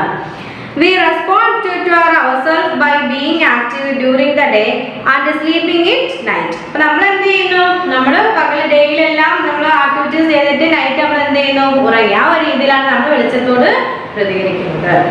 So do many other animals, for example most birds. അപ്പം വേറെ ജീവികളും ഈ ഒരു രീതിയിൽ ഫോളോ ചെയ്യുന്നത്, അതായത് ഡേയിൽ ആക്ടിവിറ്റീസ് ചെയ്യുകയും നൈറ്റിൽ സ്ലീപ്പ് ചെയ്യുകയും ചെയ്യുന്നു. Flowers of Portulaca bloom in the morning and close in the evening. ഇപ്പൊ പോട്ട്ലാക്ക എന്ന് പറയുന്ന ആ ഒരു ഫ്ലവർ മോർണിംഗിൽ എന്താ വിടരുകയും ഈവനിങ് ആകുമ്പോഴത്തേക്കും അത് വാടുകയും ചെയ്യുന്നു. The leaves of the camel fruit tree and gulmohar drop at night and open in the morning and so. ഇപ്പൊ എന്ത് ചെയ്യുന്നു? നമ്മുടെ അതായത് എന്താ ക്യാമൽ ഫ്രൂട്ട് ട്രീ എന്ന് പറയുന്ന ഒരു ട്രീ ഉണ്ട്. ആ ട്രീയുടെ അതുപോലെ തന്നെ ഗുൽമോഹറിന്റെയും ഇലകൾ, ആ ട്രീസിന്റെ ഇലകൾ എന്ത് ചെയ്യുന്നു? നമ്മുടെ നൈറ്റിൽ അതെല്ലാം എന്താണ് പാടുകയും അല്ലെങ്കിൽ അടരുകയും മോർണിംഗിൽ അത് വിടരുകയും ചെയ്യുന്നു. Okay, the amount of light available is a major abiotic factor that determine the kind of organism found in a particular area. ഒരു പ്രദേശത്ത് കാണപ്പെടുന്ന അല്ലെങ്കിൽ ഒരു പ്രത്യേക പ്രദേശത്ത് കാണപ്പെടുന്ന ജീവജാലങ്ങളെ നിർണ്ണയിക്കുന്നതിൽ എന്താണ് ഒരു പ്രധാന പങ്ക് വഹിക്കുന്ന ഒരു അബയോട്ടിക് ഘടകമാണ് നമ്മുടെ ലഭ്യമായ പ്രകാശത്തിന്റെ അളവെന്ന് പറയുന്നത്. എന്താണ്? ദ എമൗണ്ട് ഓഫ് ലൈറ്റ്, എന്താ ലഭിക്കുന്ന അവൈലബിൾ ആയിട്ടുള്ള എമൗണ്ട് ഓഫ് ലൈറ്റ്, നമുക്ക് ലഭിക്കുന്ന ഒരു പ്രകാശത്തിന്റെ അളവെന്ന് പറയുന്നത് എന്താണ്? ഒരു പ്രദേശത്ത് കാണപ്പെടുന്ന, ഒരു പ്രത്യേക പ്രദേശത്ത് കാണപ്പെടുന്ന നമ്മുടെ ജീവജാലങ്ങളെ നിർണ്ണയിക്കുന്നതിൽ ഒരു പ്രധാന പങ്ക് വഹിക്കുന്ന ഒരു അബയോട്ടിക് ഫാക്ടർ ആണെന്ന് പറയുന്നത് നമ്മുടെ എമൗണ്ട് ഓഫ് ലൈറ്റ് അവൈലബിൾ, നമുക്ക് അവൈലബിൾ ആയിട്ട് ലഭിക്കുന്ന അല്ലെങ്കിൽ നമുക്ക് അവൈലബിൾ ആയിട്ടുള്ള ആ ഒരു ലൈറ്റിന്റെ അളവെന്ന് പറഞ്ഞാൽ എന്താ? ഒരു പ്രത്യേക പ്രദേശത്ത് താമസിക്കുന്ന ആ ഒരു ജീവികളെ നിർണ്ണയിക്കുന്നതിൽ പ്രധാന പങ്ക് വഹിക്കുന്നു. In a dense forest, sunlight reaches the forest floor through the gaps between the leaves of the big trees. അപ്പോൾ എന്താണ് ഒരു ഡെൻസ് ഫോറസ്റ്റ്? അതായത് എന്താണ് ഒരു ഇരുണ്ട അല്ലെങ്കിൽ ഒരു ഇടതൂർന്ന നമ്മുടെ വനത്തിൽ എന്ത് ചെയ്യുന്നു? സൂര്യപ്രകാശം ആ വലിയ മരങ്ങളുടെ നമ്മുടെ താഴെ ആ ഒരു ഫോറസ്റ്റിന്റെ അടുത്തട്ടിൽ വന്ന് പതിക്കുന്നു, നേരിട്ട് വന്ന് പതിക്കുന്നുണ്ട്. Okay, these trees get maximum sunlight. അപ്പോൾ ഈ ഒരു ഡെൻസ് ഫോറസ്റ്റിലെ ട്രീസിന് എന്താണ് മാക്സിമം സൂര്യപ്രകാശം ലഭിക്കുന്നുണ്ട്. The shrubs growing under earth can make do with the light that penetrated through their leaves of the trees. അപ്പോൾ എന്ത് ചെയ്യുന്നു, അവിടെ ആ താഴെ വളരുന്ന ആ shrubs ഉണ്ടല്ലോ, ചെടികളും കാര്യങ്ങളൊക്കെ എന്താണ് സൂര്യപ്രകാശം ലഭിക്കുന്നുണ്ട്. കാരണം താഴെ വളർന്ന ആ കുറ്റിച്ചെടികൾക്കൊക്കെ എന്ത് ചെയ്യുന്നു, മരങ്ങളുടെ ഇടയിലൂടെ തുളച്ചു കയറുന്ന ആ സൂര്യപ്രകാശം ലഭിക്കുന്നുണ്ട്. അപ്പൊ അവർക്ക് എന്താണ് ആ തുളച്ചു വരുന്ന ആ സൂര്യപ്രകാശത്തെ ചെറുക്കാനുള്ള കഴിവ് ആ മരങ്ങൾക്ക് താഴെ വളരുന്ന കുറ്റിച്ചെടികൾക്കും ഉണ്ട്. ഓക്കെ, നോക്കിക്കേ. Grown well on the damp soil in the shade of trees and shrubs. This is because the leaves of mosses, ferns and other shade-loving plants are adapted to cope with less light. They have a covering thin covering your എന്താണ് they have a thin covering your cuticle. അപ്പോൾ എന്താണ് പറയുന്നത്, ഈ നമ്മുടെ ഈ മരത്തിന്റെയും അതുപോലെ തന്നെ ചെറിയ കുറ്റിച്ചെടികളുടെയും താഴെ പായലുകൾ നന്നായിട്ട് വളരുന്നു. ആ നനഞ്ഞ മണ്ണില് പായൽ നന്നായിട്ട് വളരുന്നു. കാരണം എന്താണ്, പായലുകൾ അതുപോലെ ഫർണലുകൾ തുടങ്ങി നമ്മുടെ തണുപ്പ് ഇഷ്ടപ്പെടുന്ന ആ സസ്യങ്ങൾക്കെല്ലാം എന്താണ് എന്നിവയുടെ ഇലകൾക്ക് കുറഞ്ഞ വെളിച്ചത്തെ നേരിടാനായിട്ട് അവർക്ക് എന്തുണ്ട്, ആ ഒരു കുറഞ്ഞ വെളിച്ചം നേരിടാൻ ആ എല്ലാ ഇലകളും അനുയോജ്യമാണ്. അതുപോലെ തന്നെ അവർക്ക് നേരിയ ആവരണം അല്ലെങ്കിൽ പുറന്തലി ഉണ്ട്. ആ കടുത്ത സൂര്യപ്രകാശം നേരിടാനുള്ള ആ ഒരു പുറന്തലി അവർക്ക് ഉണ്ട്. അതുകൊണ്ട് തന്നെ ആ നനഞ്ഞ മണ്ണിൽ, ഈ മരങ്ങളുടെ ഇടയിലെ നനഞ്ഞ മണ്ണിൽ നമ്മുടെ പായൽ ഫർണലുകൾ പോലുള്ള തണുപ്പ് ഇഷ്ടപ്പെടുന്ന ചെടികൾ നല്ലപോലെ വളരുന്നുണ്ട്. Okay. On the other hand, the leaves of plant growing in desert where the light is intense have a thick cuticle to protect themselves. അപ്പോൾ അതുപോലെ നമ്മുടെ തീവ്രതയുള്ള ആ ഒരു കടുത്ത ചൂടിൽ നിന്ന് എന്താണ് സ്വയം സംരക്ഷിക്കാൻ നമ്മുടെ ഭൂമിയിൽ വളരുന്ന ആ ഒരു ചെടികൾക്ക് എന്താണ് ആ ഒരു കടുത്ത ചൂടിനെ നേരിടാനുള്ള അവർക്ക് ഒരു ആവരണം അല്ലെങ്കിൽ പുറന്തൊലി ഉണ്ട്. അവർക്ക് സ്വയം പ്രൊട്ടക്ട് ചെയ്യാനുള്ള ഒരു പുറന്തൊലി അല്ലെങ്കിൽ ഒരു ആവരണം ഉണ്ട്. അടുത്ത നോക്കിക്കേ. The creatures found in the oceans also vary according to the amount of sunlight available. അപ്പോൾ എന്താണ്, സമുദ്രങ്ങളിൽ കാണപ്പെടുന്ന ജീവജാലങ്ങളും നമ്മുടെ ഈ ഒരു സൂര്യപ്രകാശത്തിന്റെ അളവനുസരിച്ച് വ്യത്യാസപ്പെട്ടിരിക്കുന്നു. Most plants are found in the upper sunlight zone. അപ്പോൾ കുറച്ച് എന്ത് ചെയ്യുന്നു, പ്ലാന്റ്സ് എവിടെ വളരുന്നു, നമ്മുടെ സൂര്യപ്രകാശമുള്ള അല്ലേ സൂര്യപ്രകാശത്തിന്റെ ആ ഒരു നല്ല നേരിട്ട് കിട്ടുന്ന ആ ഒരു മേഖലയിലാണ് ചില സസ്യങ്ങൾ വളരുന്നത്. Plant eating fish and jellyfish live in this area. അപ്പോൾ പ്ലാന്റ് ഈറ്റിംഗ് ഫിഷും ജെല്ലി ഫിഷും ഒക്കെ ഈ ഒരു സ്ഥലത്താണ്. കാരണം പ്ലാന്റ് കൂടുതലായിട്ട് വളരുന്ന സ്ഥലത്തായിരിക്കും പ്ലാന്റ് ഈറ്റിംഗ് ഫിഷും ജെല്ലി ഫിഷും ഒക്കെ കാണപ്പെടുന്നത്. നോക്കിക്കേ. Shark and many of the fish we eat live in the next zone in twilight. അപ്പോൾ എന്താണ്, അതുപോലെ തന്നെ സ്രാവുകളും നമ്മൾ കഴിക്കുന്ന മത്തിയായ പോലുള്ള മത്സ്യങ്ങളൊക്കെ ഇവിടെ അടുത്ത മേഖലയിലാണ് കാണപ്പെടുന്നത്. നോക്കിക്കേ. Worms, octopuses, deep sea crabs and pale lobsters live in the dark bottom layers. അപ്പോൾ ഇരുണ്ട അടുത്തട്ടിലാണ് ആരൊക്കെ കാണപ്പെടുന്നത്, നമ്മുടെ ആരൊക്കെ വേംസിലെ പുഴുക്കളായാലും ഒക്ടോപസ് ആയാലും ഡീപ് സീ ക്രാബ്സ് ആയാലും പിന്നെ പെയിൽ ലോബ്സ്റ്റേഴ്സ് ആയാലും ഇവരെല്ലാം ഡാർക്ക് ബോട്ടം ലെയേഴ്സിലാണ് താമസിക്കുന്നത്. അതായത് എന്താ, നമ്മുടെ നീരാളിയിലെ ഒക്ടോപസ് നീരാളി ആയാലും അതുപോലെ തന്നെ പുഴുക്കളായാലും ആഴക്കടൽ ഞണ്ടായാലും ഇതെല്ലാം എവിടെയാണ് കാണപ്പെടുന്നത്, നമ്മുടെ എവിടെയാണ് ബോട്ടം ലെയേഴ്സിലാണ് കാണപ്പെടുന്നത്. Many of these creatures are blind and some give out light of their own. അപ്പോൾ എന്താണ്, ഈ മിക്ക നമ്മൾ ഈ പറഞ്ഞ പല ജീവികൾക്കും എന്താണ് ബ്ലൈൻഡ് ആണ്, അന്ധരാണ്. അപ്പോൾ ചിലത് അവരുടേതായ പ്രകാശത്തിലാണ് നൽകിയാണ് അവർ ജീവിക്കുന്നത്. നമ്മൾ പറഞ്ഞ എന്താണ് ലൈറ്റിലെ പ്രകാശത്തെ കുറിച്ചാണ് നമ്മൾ പഠിക്കുന്നത്. അതായത് ഈ ലൈറ്റിൽ ഏതൊക്കെ ജീവികൾ അല്ലെങ്കിൽ സസ്യങ്ങൾ ഓർഗാനിസംസ് എങ്ങനെ അവരുടെ പൊരുത്തപ്പെടലുകൾ നടത്തുന്നു. ഇപ്പൊ നമ്മൾ പ്ലാന്റ്സിന്റെ കാര്യം പറഞ്ഞാൽ എന്താണ് നമ്മൾ പറഞ്ഞത്, ഡെൻസ് ഫോറസ്റ്റില് അതായത് ഇരുണ്ട അല്ലെങ്കിൽ ഇടതൂർന്ന വനപ്രദേശങ്ങളില് സൂര്യപ്രകാശം നേരിട്ട് ആ വലിയ ട്രീസിന്റെ ഇടയിലൂടെ ആ ഒരു ഫോറസ്റ്റിന്റെ തറയിൽ വന്ന് പതിക്കുന്നുണ്ട്. അപ്പൊ അവിടുത്തെ മരങ്ങൾക്ക് നല്ല രീതിയിൽ സൂര്യപ്രകാശം ലഭിക്കുന്നുണ്ട്.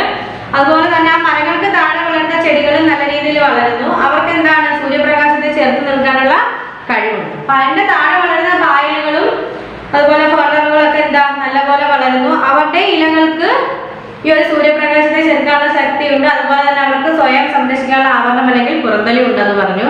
അതുപോലെ മരുഭൂമിയിൽ വളരുന്ന പ്ലാന്റ്സിനും ഈ കടുത്ത തീവ്രമായ സൂര്യപ്രകാശത്തെ നേരിടാനുള്ള ആവരണമുണ്ട്.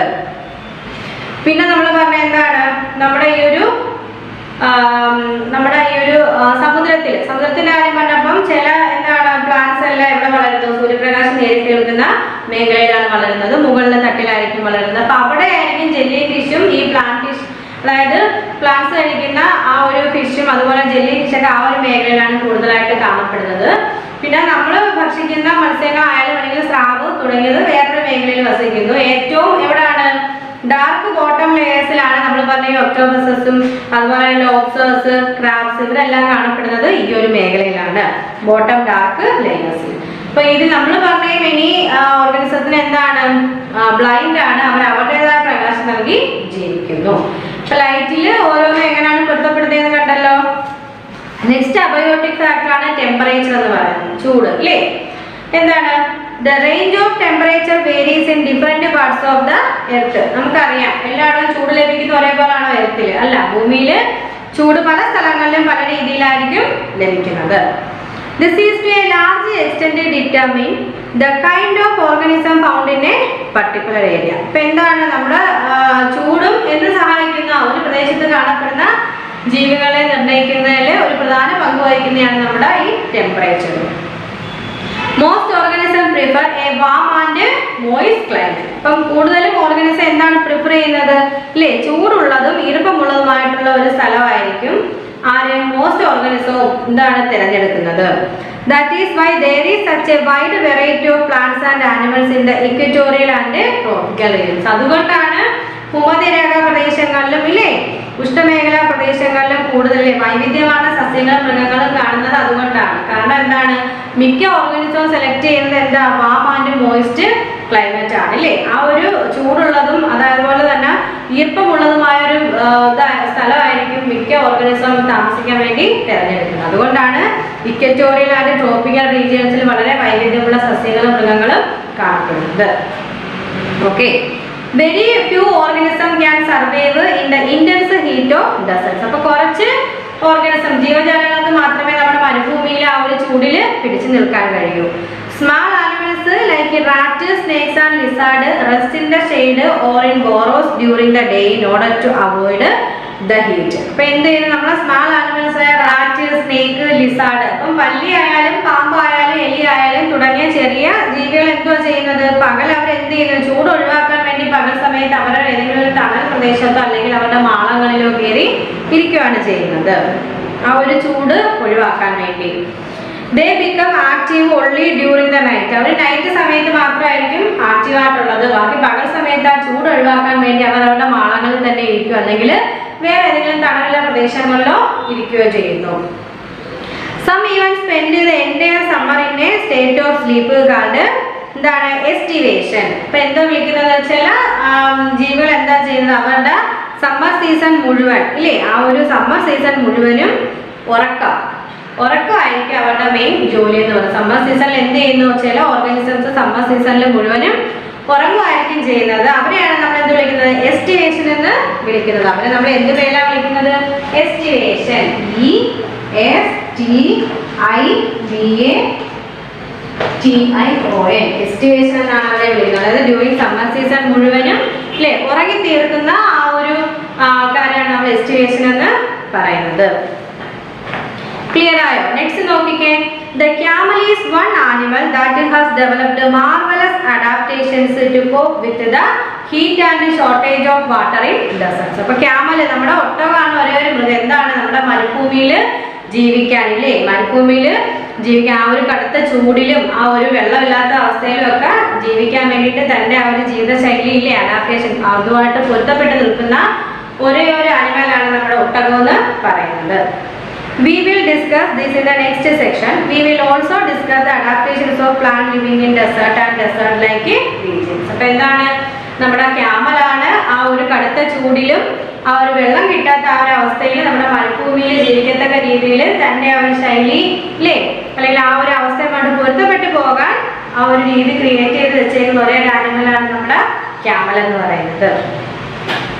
If extreme heat creates a problem for survival, so does extreme cold. അപ്പോൾ എന്താണ്? എക്സ്ട്രീം ഹീറ്റ് വല്ല എന്താണ്?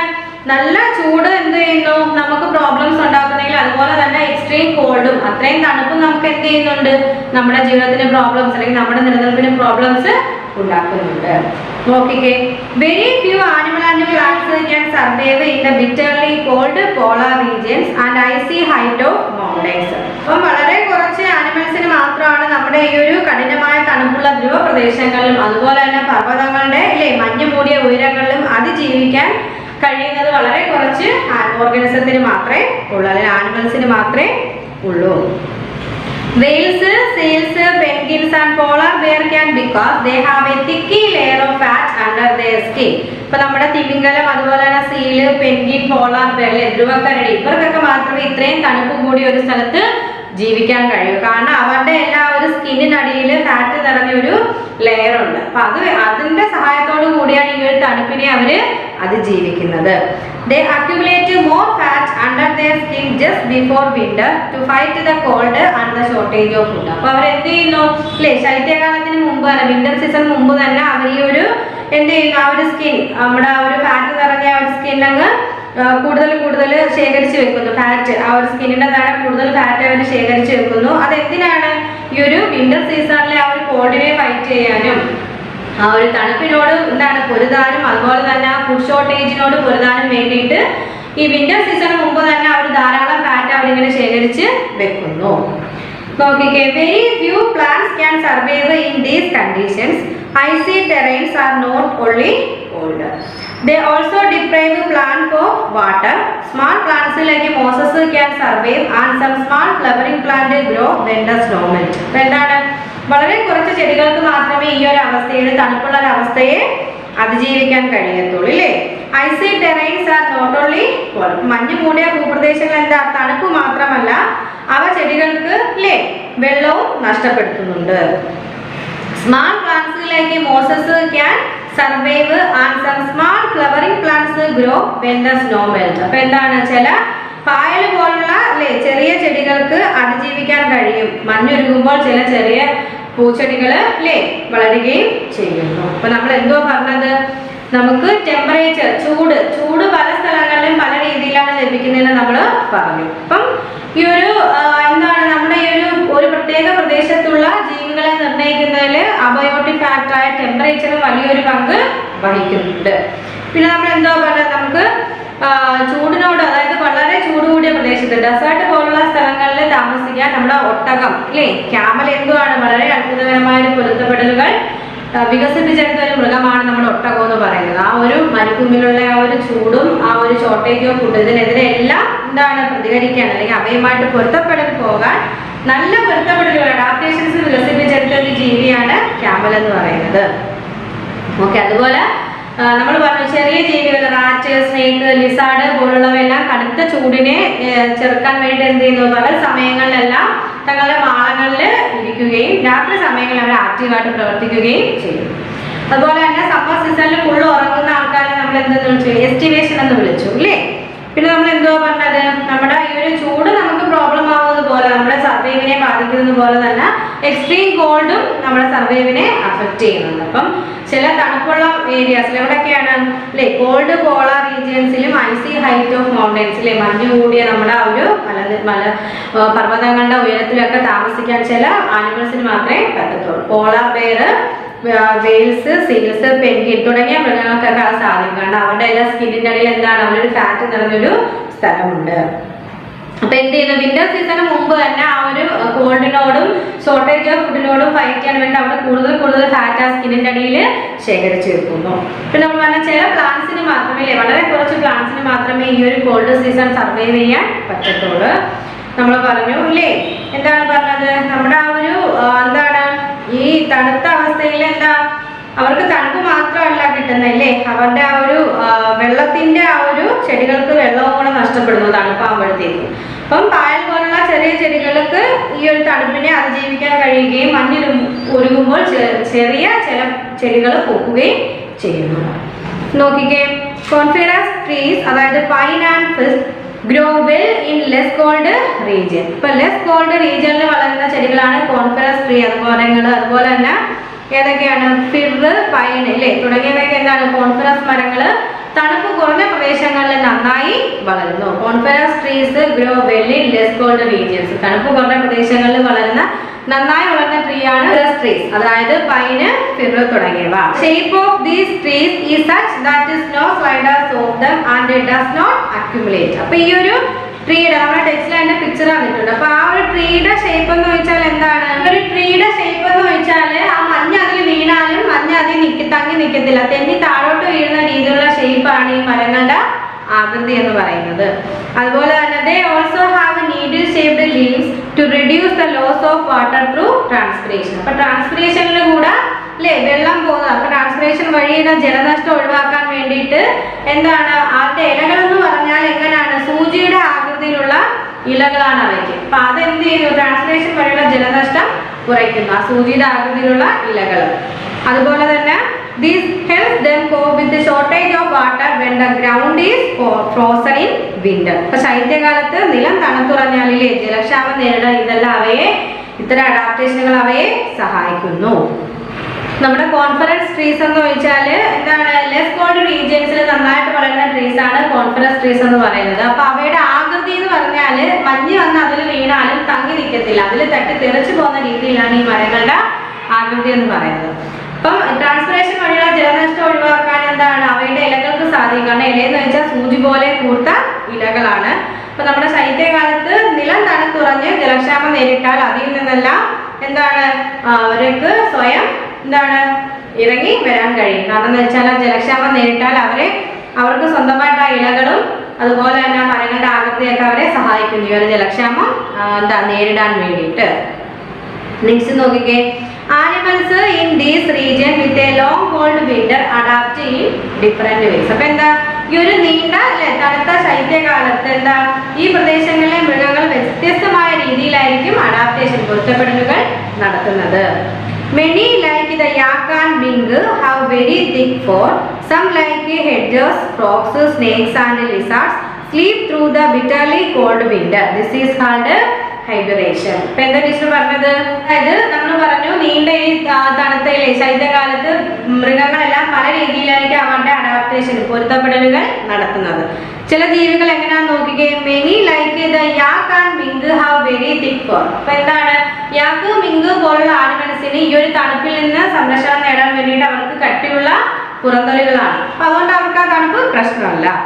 അതുപോലെ some like hedgehogs, frogs, snakes and lizards sleep through the bitterly cold winter. അപ്പൊ അതുപോലെ നമ്മുടെ മുള്ളൻ പന്നി ആയാലും തവളയായാലും പാമ്പായാലും പല്ലിയായാലും എന്ത് ചെയ്യുന്നു ഈ ഒരു bitterly cold സീസണിൽ ഒരു അത്രയും ശൈത്യമായ അല്ലേ തണുപ്പുള്ള സമയത്ത് എന്ത് ചെയ്യുന്നു അവര് കിടന്ന് ഉറങ്ങുകയാണ് ചെയ്യുന്നത്. This is called hibernation. അപ്പൊ ഈ ഒരു ഇതിനെയാണ് നമ്മൾ എന്തെന്ന് വിളിക്കുന്നത്? ഹൈബർനേഷൻ എന്ന് വിളിക്കുന്നത്. അതായത് ഇത്രയും തണുത്ത ആ ഒരു സമയത്തിൽ bitterly cold വിന്ററിൽ ഉറങ്ങുന്ന അവർ കഠിനമായ തണുപ്പ് കാലത്ത് ഉറങ്ങുന്നതിനെയാണ് നമ്മൾ എന്തെന്ന് വിളിക്കുന്നത്? ഹൈബർനേഷൻ എന്ന് വിളിക്കുന്നത്. എന്ത് വിളിക്കുന്നു? ഹൈബർനേഷൻ.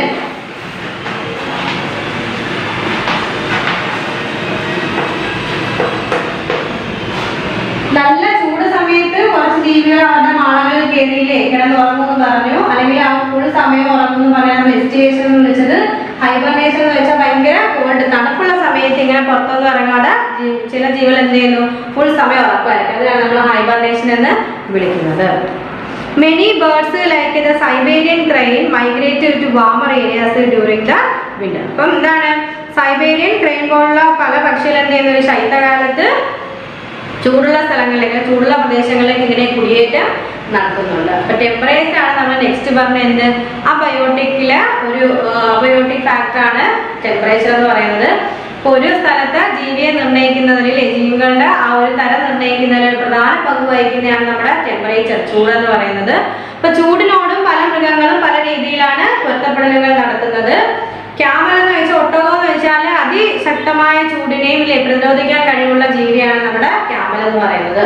അതുപോലെ ചൂട് പോലെ തന്നെ തണുപ്പ് കോൾഡിനെ എന്ത് ചെയ്യുന്നു പല രീതികളും വ്യത്യസ്തമായ രീതിയിലാണ് അതിനോടും പൊരുത്തപ്പെടലുകൾ നടത്തുന്നത്. നമ്മൾ പറഞ്ഞു കോൺഫറൻസ് ട്രീസ് എന്ന് പറഞ്ഞാൽ എന്താണ് തണുത്ത അല്ലേ തണുപ്പ് കുറഞ്ഞ ലെസ് കോൾഡ് റീജിയൻസിൽ നല്ലപോലെ വളരുന്നതാണ് കോൺഫറൻസ് ട്രീസ് എന്ന് പറയുന്നത്. അവർക്ക് ഈ അതിശൈത്യം മഞ്ഞിൽ നിന്ന് അവരെ രക്ഷപ്പെടുത്താൻ അവർക്ക് സ്വയം കാര്യങ്ങളുണ്ട്. അതായത് മുള്ളുപോലെ കൂർത്ത ഇലകളുണ്ട്. ഈ മരത്തിന്റെ ആകൃതി എന്ന് പറഞ്ഞാൽ മഞ്ഞൊന്നും അതിലൊന്നും തട്ടി നിൽക്കത്തില്ല, തട്ടി തെറിച്ചങ്ങ് പോകും. ആ രീതിയിലാണ് അവയുടെ പൊരുത്തപ്പെടൽ എന്ന് പറയുന്നത്.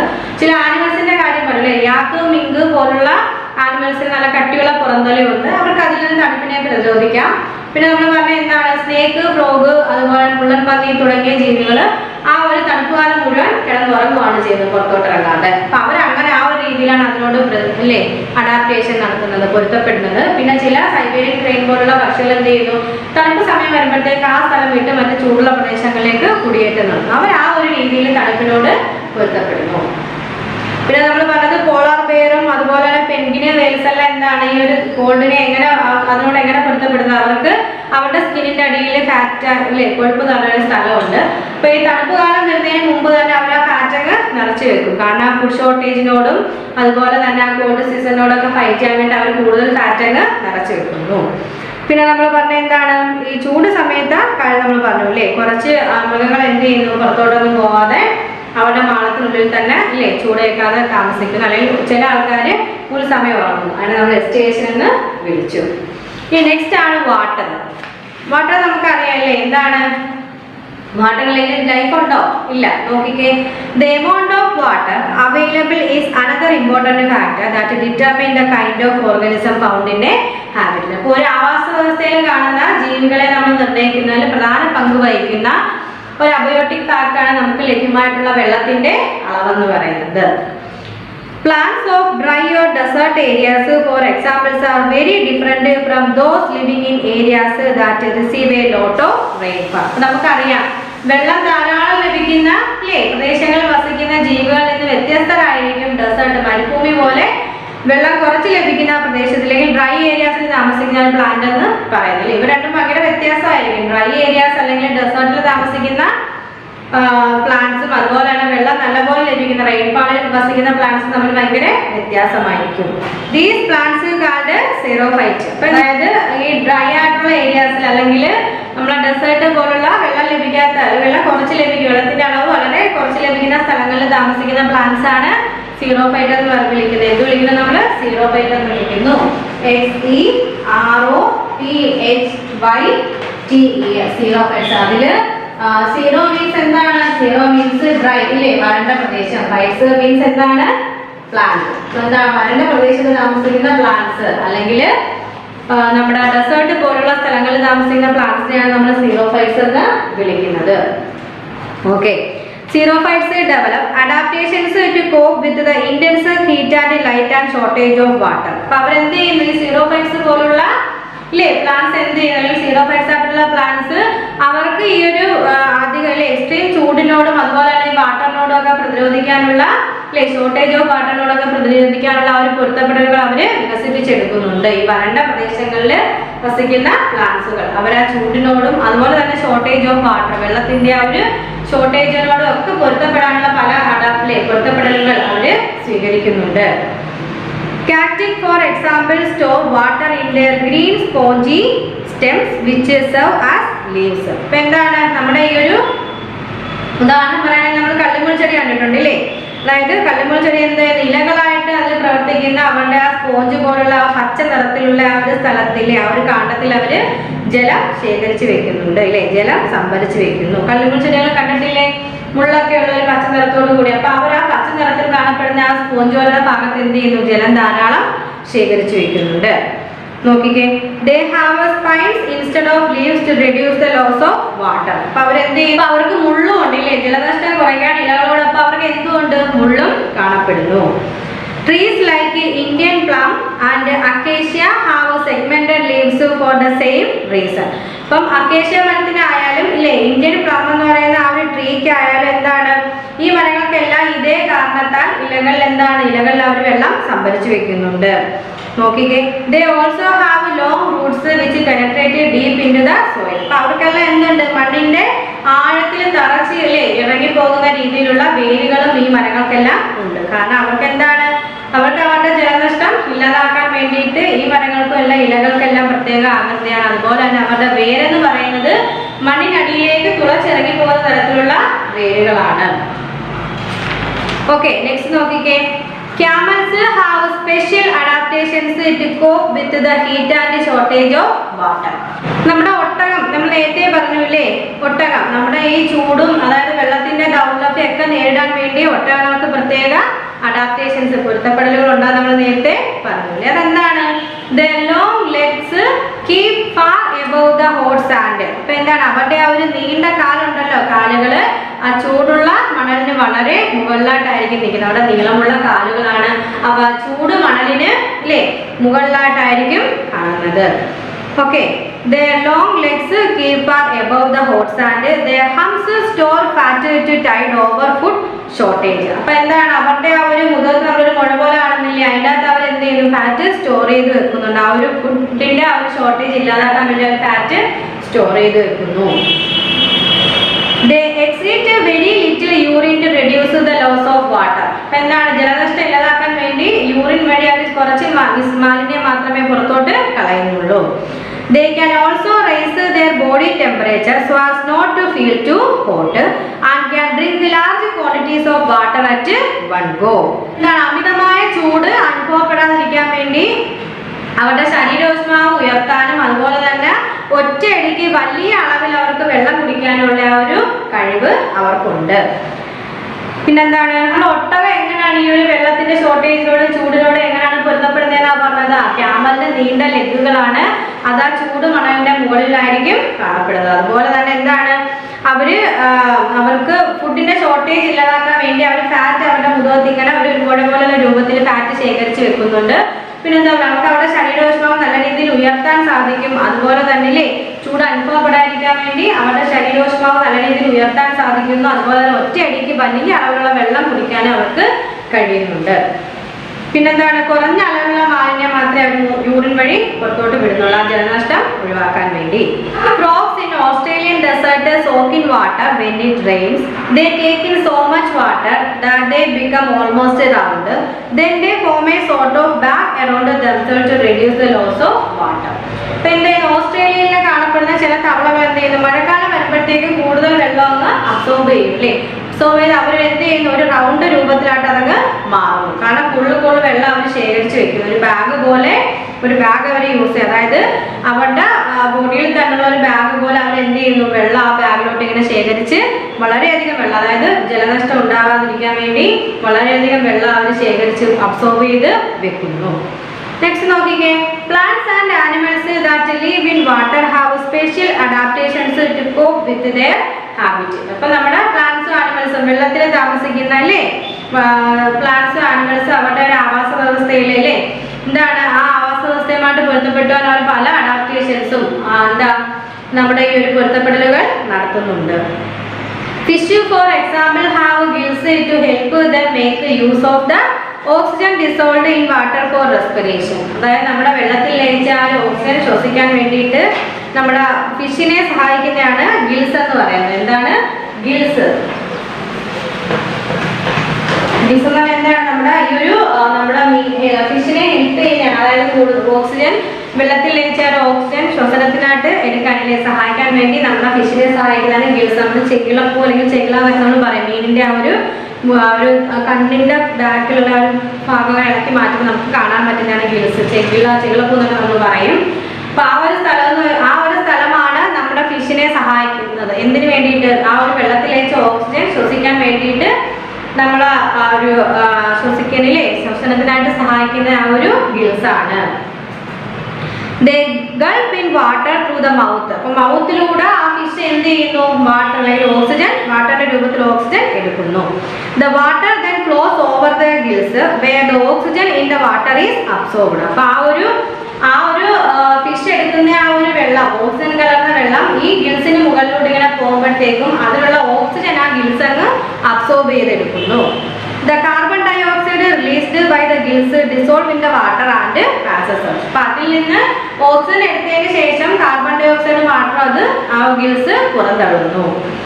The scales on the body of fish and their streamlined shape with the tapering head are other adaptations which help them cope with their habitat. അപ്പോൾ മത്സ്യത്തിന്റെ ശരീരത്തിലെ ആ ഒരു ചെറുമ്പലായാലും അവയുടെ സ്ട്രീംലൈൻ ചെയ്ത ആകൃതി ആയാലും ഇല്ലേ അപ്പൊ അവയുടെ ആവാസ വ്യവസ്ഥയെ നേരിടാൻ സഹായിക്കുന്ന അതുമായിട്ട് പൊരുത്തപ്പെടാൻ സഹായിക്കുന്ന മറ്റ് അഡാപ്റ്റേഷൻസ് ആണ് നമ്മളിപ്പോ പറഞ്ഞത് അല്ലേ. എന്താണ് നമ്മൾ പറഞ്ഞ ഒരു മീനിന്റെ ആ ഫിഷിൽ കാണുന്ന ആ ചെറുമ്പലും അതുപോലെ തന്നെ അവരുടെ ഒരു സ്ട്രീംലൈൻഡ് ഷേപ്പും എല്ലാം അവയെ അവരുടെ ആവാസ വ്യവസ്ഥയുമായിട്ട് പൊരുത്തപ്പെടാൻ സഹായിക്കുന്നു.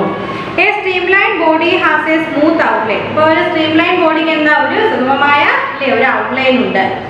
This shape and the slippery scales help fish overcome the resistance of water while swimming. ഇപ്പം എന്താണ് ഈ ഒരു അവരുടെ ആ ഒരു ഷേപ്പും അതുപോലെ തന്നെ ആ ഒരു എന്താണ് സ്ലിപ്പറി സ്കെയിൽസും എല്ലാവരും എന്ത് ഹെൽപ്പ് ചെയ്യുന്നു? ആ വെള്ളം ഇങ്ങനെ ഒഴുകി പോകുന്ന സമയത്ത് ആ വെള്ളത്തെ ചെറുക്കാൻ അവരെ സഹായിക്കുന്നു.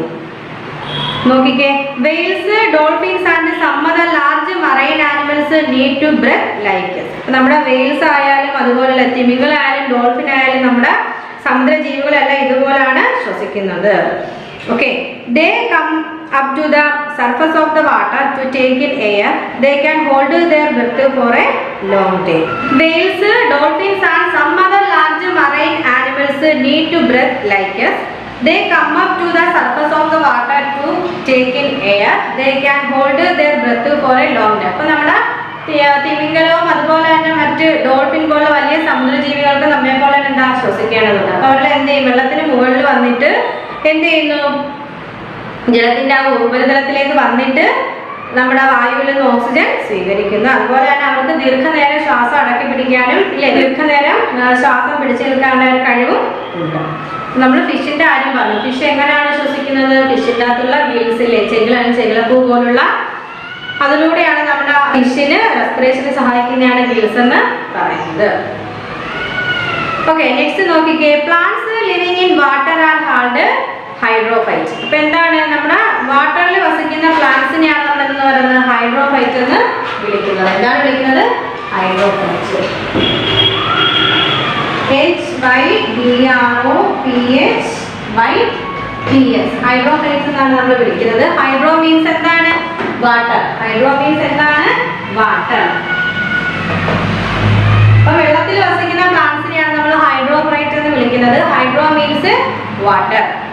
Since they do not need to search for water, their roots are poorly developed. എന്താണ്? വാട്ടർ അവർക്ക് സെർച്ച് ചെയ്യേണ്ട കാര്യമില്ല അല്ലേ, വെള്ളത്തിലാണ് കിടക്കുന്നത്. അതിന്റെ വേരുകൾ അതുകൊണ്ട് തന്നെ പതുക്കെ വളരുന്നു. Some of these plants like hyacinth, അതുപോലെ തന്നെ water lettuce, water chestnut and water lily float. Others like hydrilla are submerged. ഇപ്പൊ എന്താണ്? പല വാട്ടറിൽ വസിക്കുന്ന സസ്യങ്ങളുടെ പേരാണ് നമ്മൾ പറഞ്ഞത്. ഓക്കെ, നോക്കിക്കേ, plants which float have air cavities in their stems and leaves to make them light and help them float. അപ്പോൾ എന്താണ്? ഇങ്ങനെ ഈ ഒരു വെള്ളത്തിൽ പൊങ്ങിക്കിടക്കുന്ന സസ്യങ്ങൾക്ക് അവയുടെ കാണ്ഡത്തിലും ഇലകളിലും എന്താണ്? വായു അറകൾ ഉള്ളവയാണ്. അവയെ പ്രകാശിപ്പിക്കാൻ സഹായിക്കുന്നു. Okay, the leaves are covered with a waxy substance so that they do not decay despite being in contact with water. അപ്പോൾ അവയുടെ ഇല എന്തുകൊണ്ട് കവർ ചെയ്തേക്കുവാണ്? ഒരു വാക്സി സബ്സ്റ്റൻസിലെ മെഴുകു പോലുള്ള പദാർത്ഥം കൊണ്ട് അവയെ കോട്ട് ചെയ്തേക്കുന്നതുകൊണ്ട് തന്നെ അവർക്ക് വെള്ളത്തിൽ ഇങ്ങനെ കിടന്നാലും ആ ഇലകൾക്ക് നാശമൊന്നും സംഭവിക്കുന്നില്ല. Submerged plants have long thin leaves. ഇങ്ങനെ സബ്മേർജ്ഡ് പ്ലാന്റ്സിന് ലോങ് ആയിട്ടുള്ള തിൻ ലീവ്സ് ആണുള്ളത്. Which can make do with faint light that reaches them. അപ്പോൾ അതുകൊണ്ട് എന്താണ്? അവർക്ക് ലൈറ്റ് നേരെ കിട്ടുന്നുണ്ട്. The thin segmented leaves also offer little resistance to the flow of water. അപ്പോൾ എന്താണ്? ഇലകൾക്ക് വെള്ളത്തിന്റെ ഒഴുക്കിനോട് ചെറിയ രീതിയിൽ മാത്രമേ പ്രതിരോധിക്കാൻ കഴിയുന്നുള്ളൂ. ഓക്കെ, നെക്സ്റ്റ് നമ്മൾ അഡാപ്റ്റേഷൻ റിലേറ്റഡ് ടു ഫുഡ്. അപ്പോൾ അതിന് മുമ്പ് നമ്മൾ എന്തൊക്കെയാണ് പഠിച്ചത്? നമ്മുടെ അബയോട്ടിക് ഫാക്ടേഴ്സിനോട് എങ്ങനെയാണ് ഓരോ അല്ലെങ്കിൽ അബയോട്ടിക് കമ്പോണൻസിനോട് എങ്ങനെയാണ് ഓരോ ജീവികൾ അല്ലെങ്കിൽ ഓർഗാനിസം ഏതൊക്കെ രീതിയിലാണ് അഡാപ്റ്റേഷൻ നടത്തുന്നത്, പൊരുത്തപ്പെടലുകൾ നടത്തുന്നത്. അതിൽ നമ്മൾ എന്തൊക്കെ പഠിച്ചു? എയറിനോട് എങ്ങനെയാണ് നമ്മുടെ ട്രീസ് ഒക്കെ അഡാപ്റ്റ് ചെയ്യുന്നത് നമ്മൾ പഠിച്ചു. അതുപോലെ ലൈറ്റ്, ടെമ്പറേച്ചർ, വാട്ടർ അല്ലേ, ഇത്രയും കാര്യങ്ങളോട് ജീവികൾ എങ്ങനെയാണ് അഡാപ്റ്റേഷൻ നടത്തുന്നത്, പൊരുത്തപ്പെടലുകൾ നടത്തുന്നതെന്നാണ് നമ്മൾ സ്റ്റഡി ചെയ്യുന്നത്. അടുത്ത അഡാപ്റ്റേഷൻ റിലേറ്റഡ് ടു ഫുഡ് ഇല്ലേ, ഭക്ഷണവുമായിട്ടുള്ള പൊരുത്തപ്പെടലുകൾ. ഓക്കെ, നമുക്ക് നോക്കിയാലോ. The organism in a habitat depend on each other for food. അപ്പോൾ എന്താണ്? ഒരു ആവാസ വ്യവസ്ഥയിലെ ജീവികൾ ഭക്ഷണത്തിനായിട്ട് പരസ്പരം ആശ്രയിക്കുന്നുണ്ട്, ഡിപ്പെൻഡ് ചെയ്യുന്നുണ്ട്. One organism eat another and is itself eaten by yet another. അപ്പോൾ എന്ത് ചെയ്യുന്നു? ഒരു ഓർഗാനിസത്തെ കഴിക്കുന്നു, ആ ഓർഗാനിസത്തെ വേറൊരു ഓർഗാനിസം ഭക്ഷിക്കുന്നു. Grasshoppers eat plants for example and they are eaten by frog which are eaten by snakes. നമ്മൾ പണ്ടേ പറയൂലേ, പുല്ല് പുൽച്ചാടി ഗ്രാസിനെ എന്ത് ചെയ്യുന്നു? പുല്ലിനെ നമ്മുടെ grass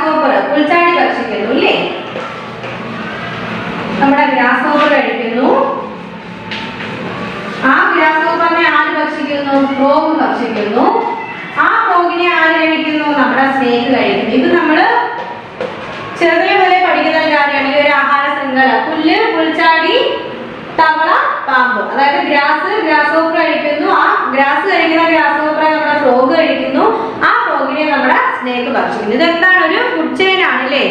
this food related link between organism is called food chain. അതായത് നമ്മുടെ ഈ ഒരു നമ്മുടെ ഫുഡ് റിലേറ്റഡ് ആയിട്ടുള്ള ഒരു ചെയിനിനെ നമ്മൾ എന്ത് വിളിക്കുന്നു? Food chain. ഓർഗാനിസം ബിറ്റ്വീൻ, അതായത് നമ്മുടെ ഓർഗാനിസം തമ്മിലുള്ള ഫുഡുമായിട്ട് റിലേറ്റ് ചെയ്തിട്ടുള്ള ലിങ്കിനെയാണ് നമ്മൾ എന്തെന്ന് വിളിക്കുന്നത്? ഈ ഒരു ചെയിനെയാണ് നമ്മൾ ഫുഡ് ചെയിൻ എന്ന് വിളിക്കുന്നത്.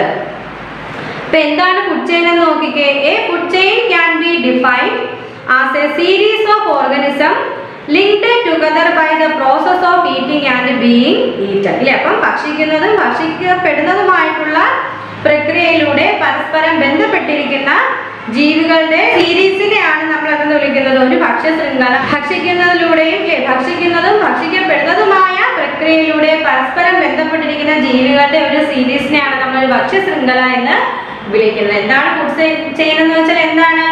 A food chain can be defined as a series of organisms linked together by the process of eating and being eaten. അതായത് ഭക്ഷിക്കുന്നതും ഭക്ഷിക്കപ്പെടുന്നതുമായ പ്രക്രിയയിലൂടെ പരസ്പരം ബന്ധപ്പെട്ടിരിക്കുന്ന ജീവികളുടെ ഒരു സീരീസിനെയാണ് നമ്മൾ ഫുഡ് ചെയിൻ അല്ലെങ്കിൽ ഭക്ഷ്യ ശൃംഖല എന്ന് വിളിക്കുന്നത്. ഓക്കെ, അപ്പൊ നമ്മൾ അഡാപ്റ്റേഷൻ റിലേറ്റഡ് ടു ഫുഡാണ് പഠിക്കുന്നത് അല്ലേ? ഫുഡുമായിട്ട് ഉള്ള പൊരുത്തപ്പെടലുകൾ, അഡാപ്റ്റേഷൻസ്. അപ്പൊ അത് നമ്മൾ പറഞ്ഞിരുന്ന ഒരു ഓർഗാനിസം, ഒരു ആവാസ വ്യവസ്ഥയിൽ താമസിക്കുന്ന ഒരു ഓർഗാനിസം മറ്റു ഓർഗാനിസത്തെ ഡിപ്പെൻഡ് ചെയ്യുന്നു ഫുഡിന് വേണ്ടിയിട്ട്. ഇപ്പോൾ ഒരു ഓർഗാനിസത്തെ ഭക്ഷിക്കുന്നു, അതിനെ വേറൊരു ഓർഗാനിസം ഭക്ഷിക്കുന്നു. ഒരു ഭക്ഷ്യ ശൃംഖല എന്ന് പറഞ്ഞാൽ നമുക്ക് എന്ത് എക്സാമ്പിൾ പറയാം? Grass hopper, frog, snake.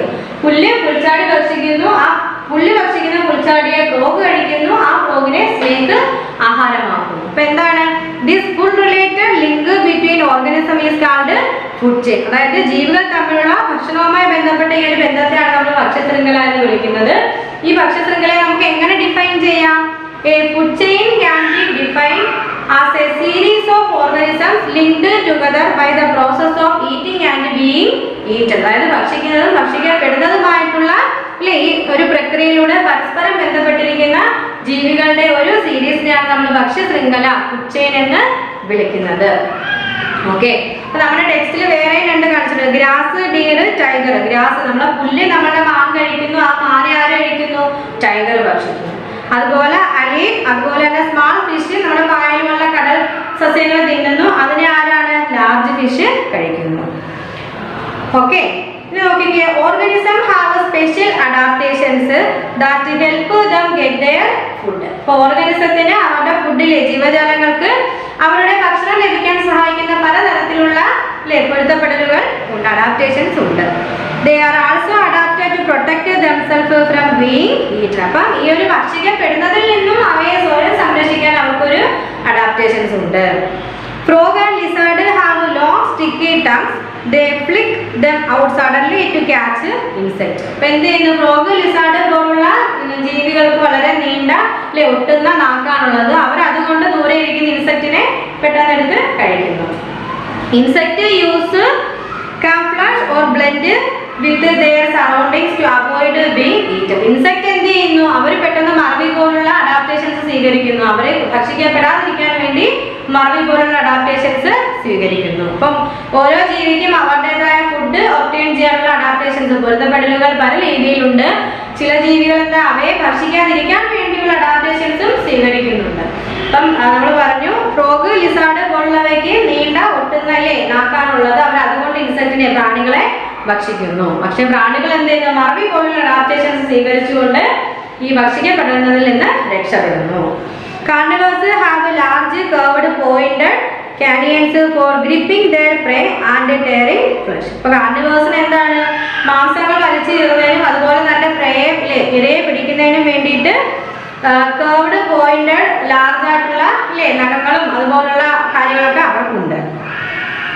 Their eyes are set in front of their head to help them judge distance better. അപ്പൊ നമ്മൾക്ക് അവരുടെ ഈ കാർണിവേഴ്സിലെ നമ്മുടെ ഈ ഒരു മാംസഭോജികൾക്ക് അവരുടെ ഹെഡിന്റെ മുമ്പിലായിട്ട്, തലയുടെ മുമ്പിലായിട്ടാണ് അവരുടെ കണ്ണുള്ളത്. അവർക്ക് ദൂരെ നിന്ന് വരുന്നത് പോലെ അവരുടെ ഇരയെ കാണാൻ ഇത് സഹായിക്കുന്നുണ്ട്. Their prey on the other hand. അപ്പൊ ഈ ഒരു മാംസഭുക്കുകളായ മൃഗങ്ങളുടെ ഇരകൾ ആരൊക്കെ ആയിരിക്കും? നമ്മുടെ സസ്യഭുക്കുകളായ നമ്മുടെ ആരൊക്കെയാണ്?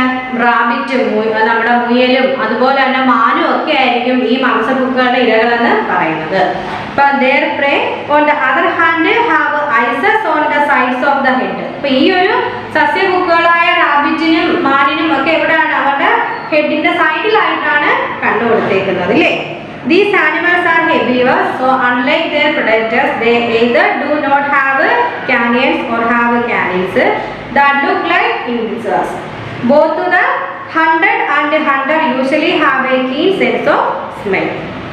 എന്താണ് ഈ ഒരു നമ്മുടെ ഈ റാബിറ്റ് ആയാലും ഡിയർ ആയാലും എല്ലാം ഹെർബിവേഴ്സ് ആണ് അല്ലേ? സസ്യഭുക്കുകളാണ്. അപ്പം ഈ ഒരു എപ്പോഴായാലും ഈ ഒരു നമ്മുടെ ഈ ഒരു ഹണ്ടർ വേട്ടക്കാരനും ഇല്ലേ വേട്ടയാടപ്പെടുന്നവരും തമ്മിലൊരു എന്താണ് ഒരു തീഷ്ണമായ ഒരു സ്മെല്ല് വെച്ചിട്ട് അവർക്ക് എന്താണ് ഒരു ബന്ധം കാണും. അവർക്കൊരു തീഷ്ണമായിട്ടുള്ളൊരു ബന്ധം കാണും ഈ ഒരു ഇരയ്ക്കും ഇല്ലേ ഒരു എന്താണ് വേട്ടക്കാരനും വേട്ടയാടപ്പെടുന്നവരും തമ്മിൽ എന്താണ് ഒരു തീഷ്ണമായിട്ടുള്ള ബന്ധം കാണും. സ്മെല്ല് വെച്ചിട്ടുള്ള ഒരു ബന്ധം ഉണ്ടെന്നാണ്. കാരണം ആ വേട്ടയാടാൻ ഹണ്ടറിന് അറിയാം മണം വെച്ചിട്ട് ബാക്കി വേട്ടയാടാൻ ആരാണോ വേട്ടയാടുന്നത് അവരെ തിരിച്ചറിയാൻ പറ്റും. Okay, the giraffe lives in grassland where there is a tough competition for food. അതായത് ഫുഡിന് കോമ്പറ്റീഷൻ ഉള്ള ഗ്രീൻ ലാൻഡിലാണ് അല്ലെങ്കിൽ ഗ്രാസ് ലാൻഡിലാണ് നമ്മുടെ ഫുഡിന് ഭയങ്കര കോമ്പറ്റീഷൻ ഉള്ള നമ്മുടെ ഗ്രാസ് ലാൻഡിലാണ് പുൽമേടുകളിലാണ് നമ്മുടെ ജിറാഫ് താമസിക്കുന്നത്. That is why it has a long neck to help it reach high branches that other herbivores in its habitat cannot reach.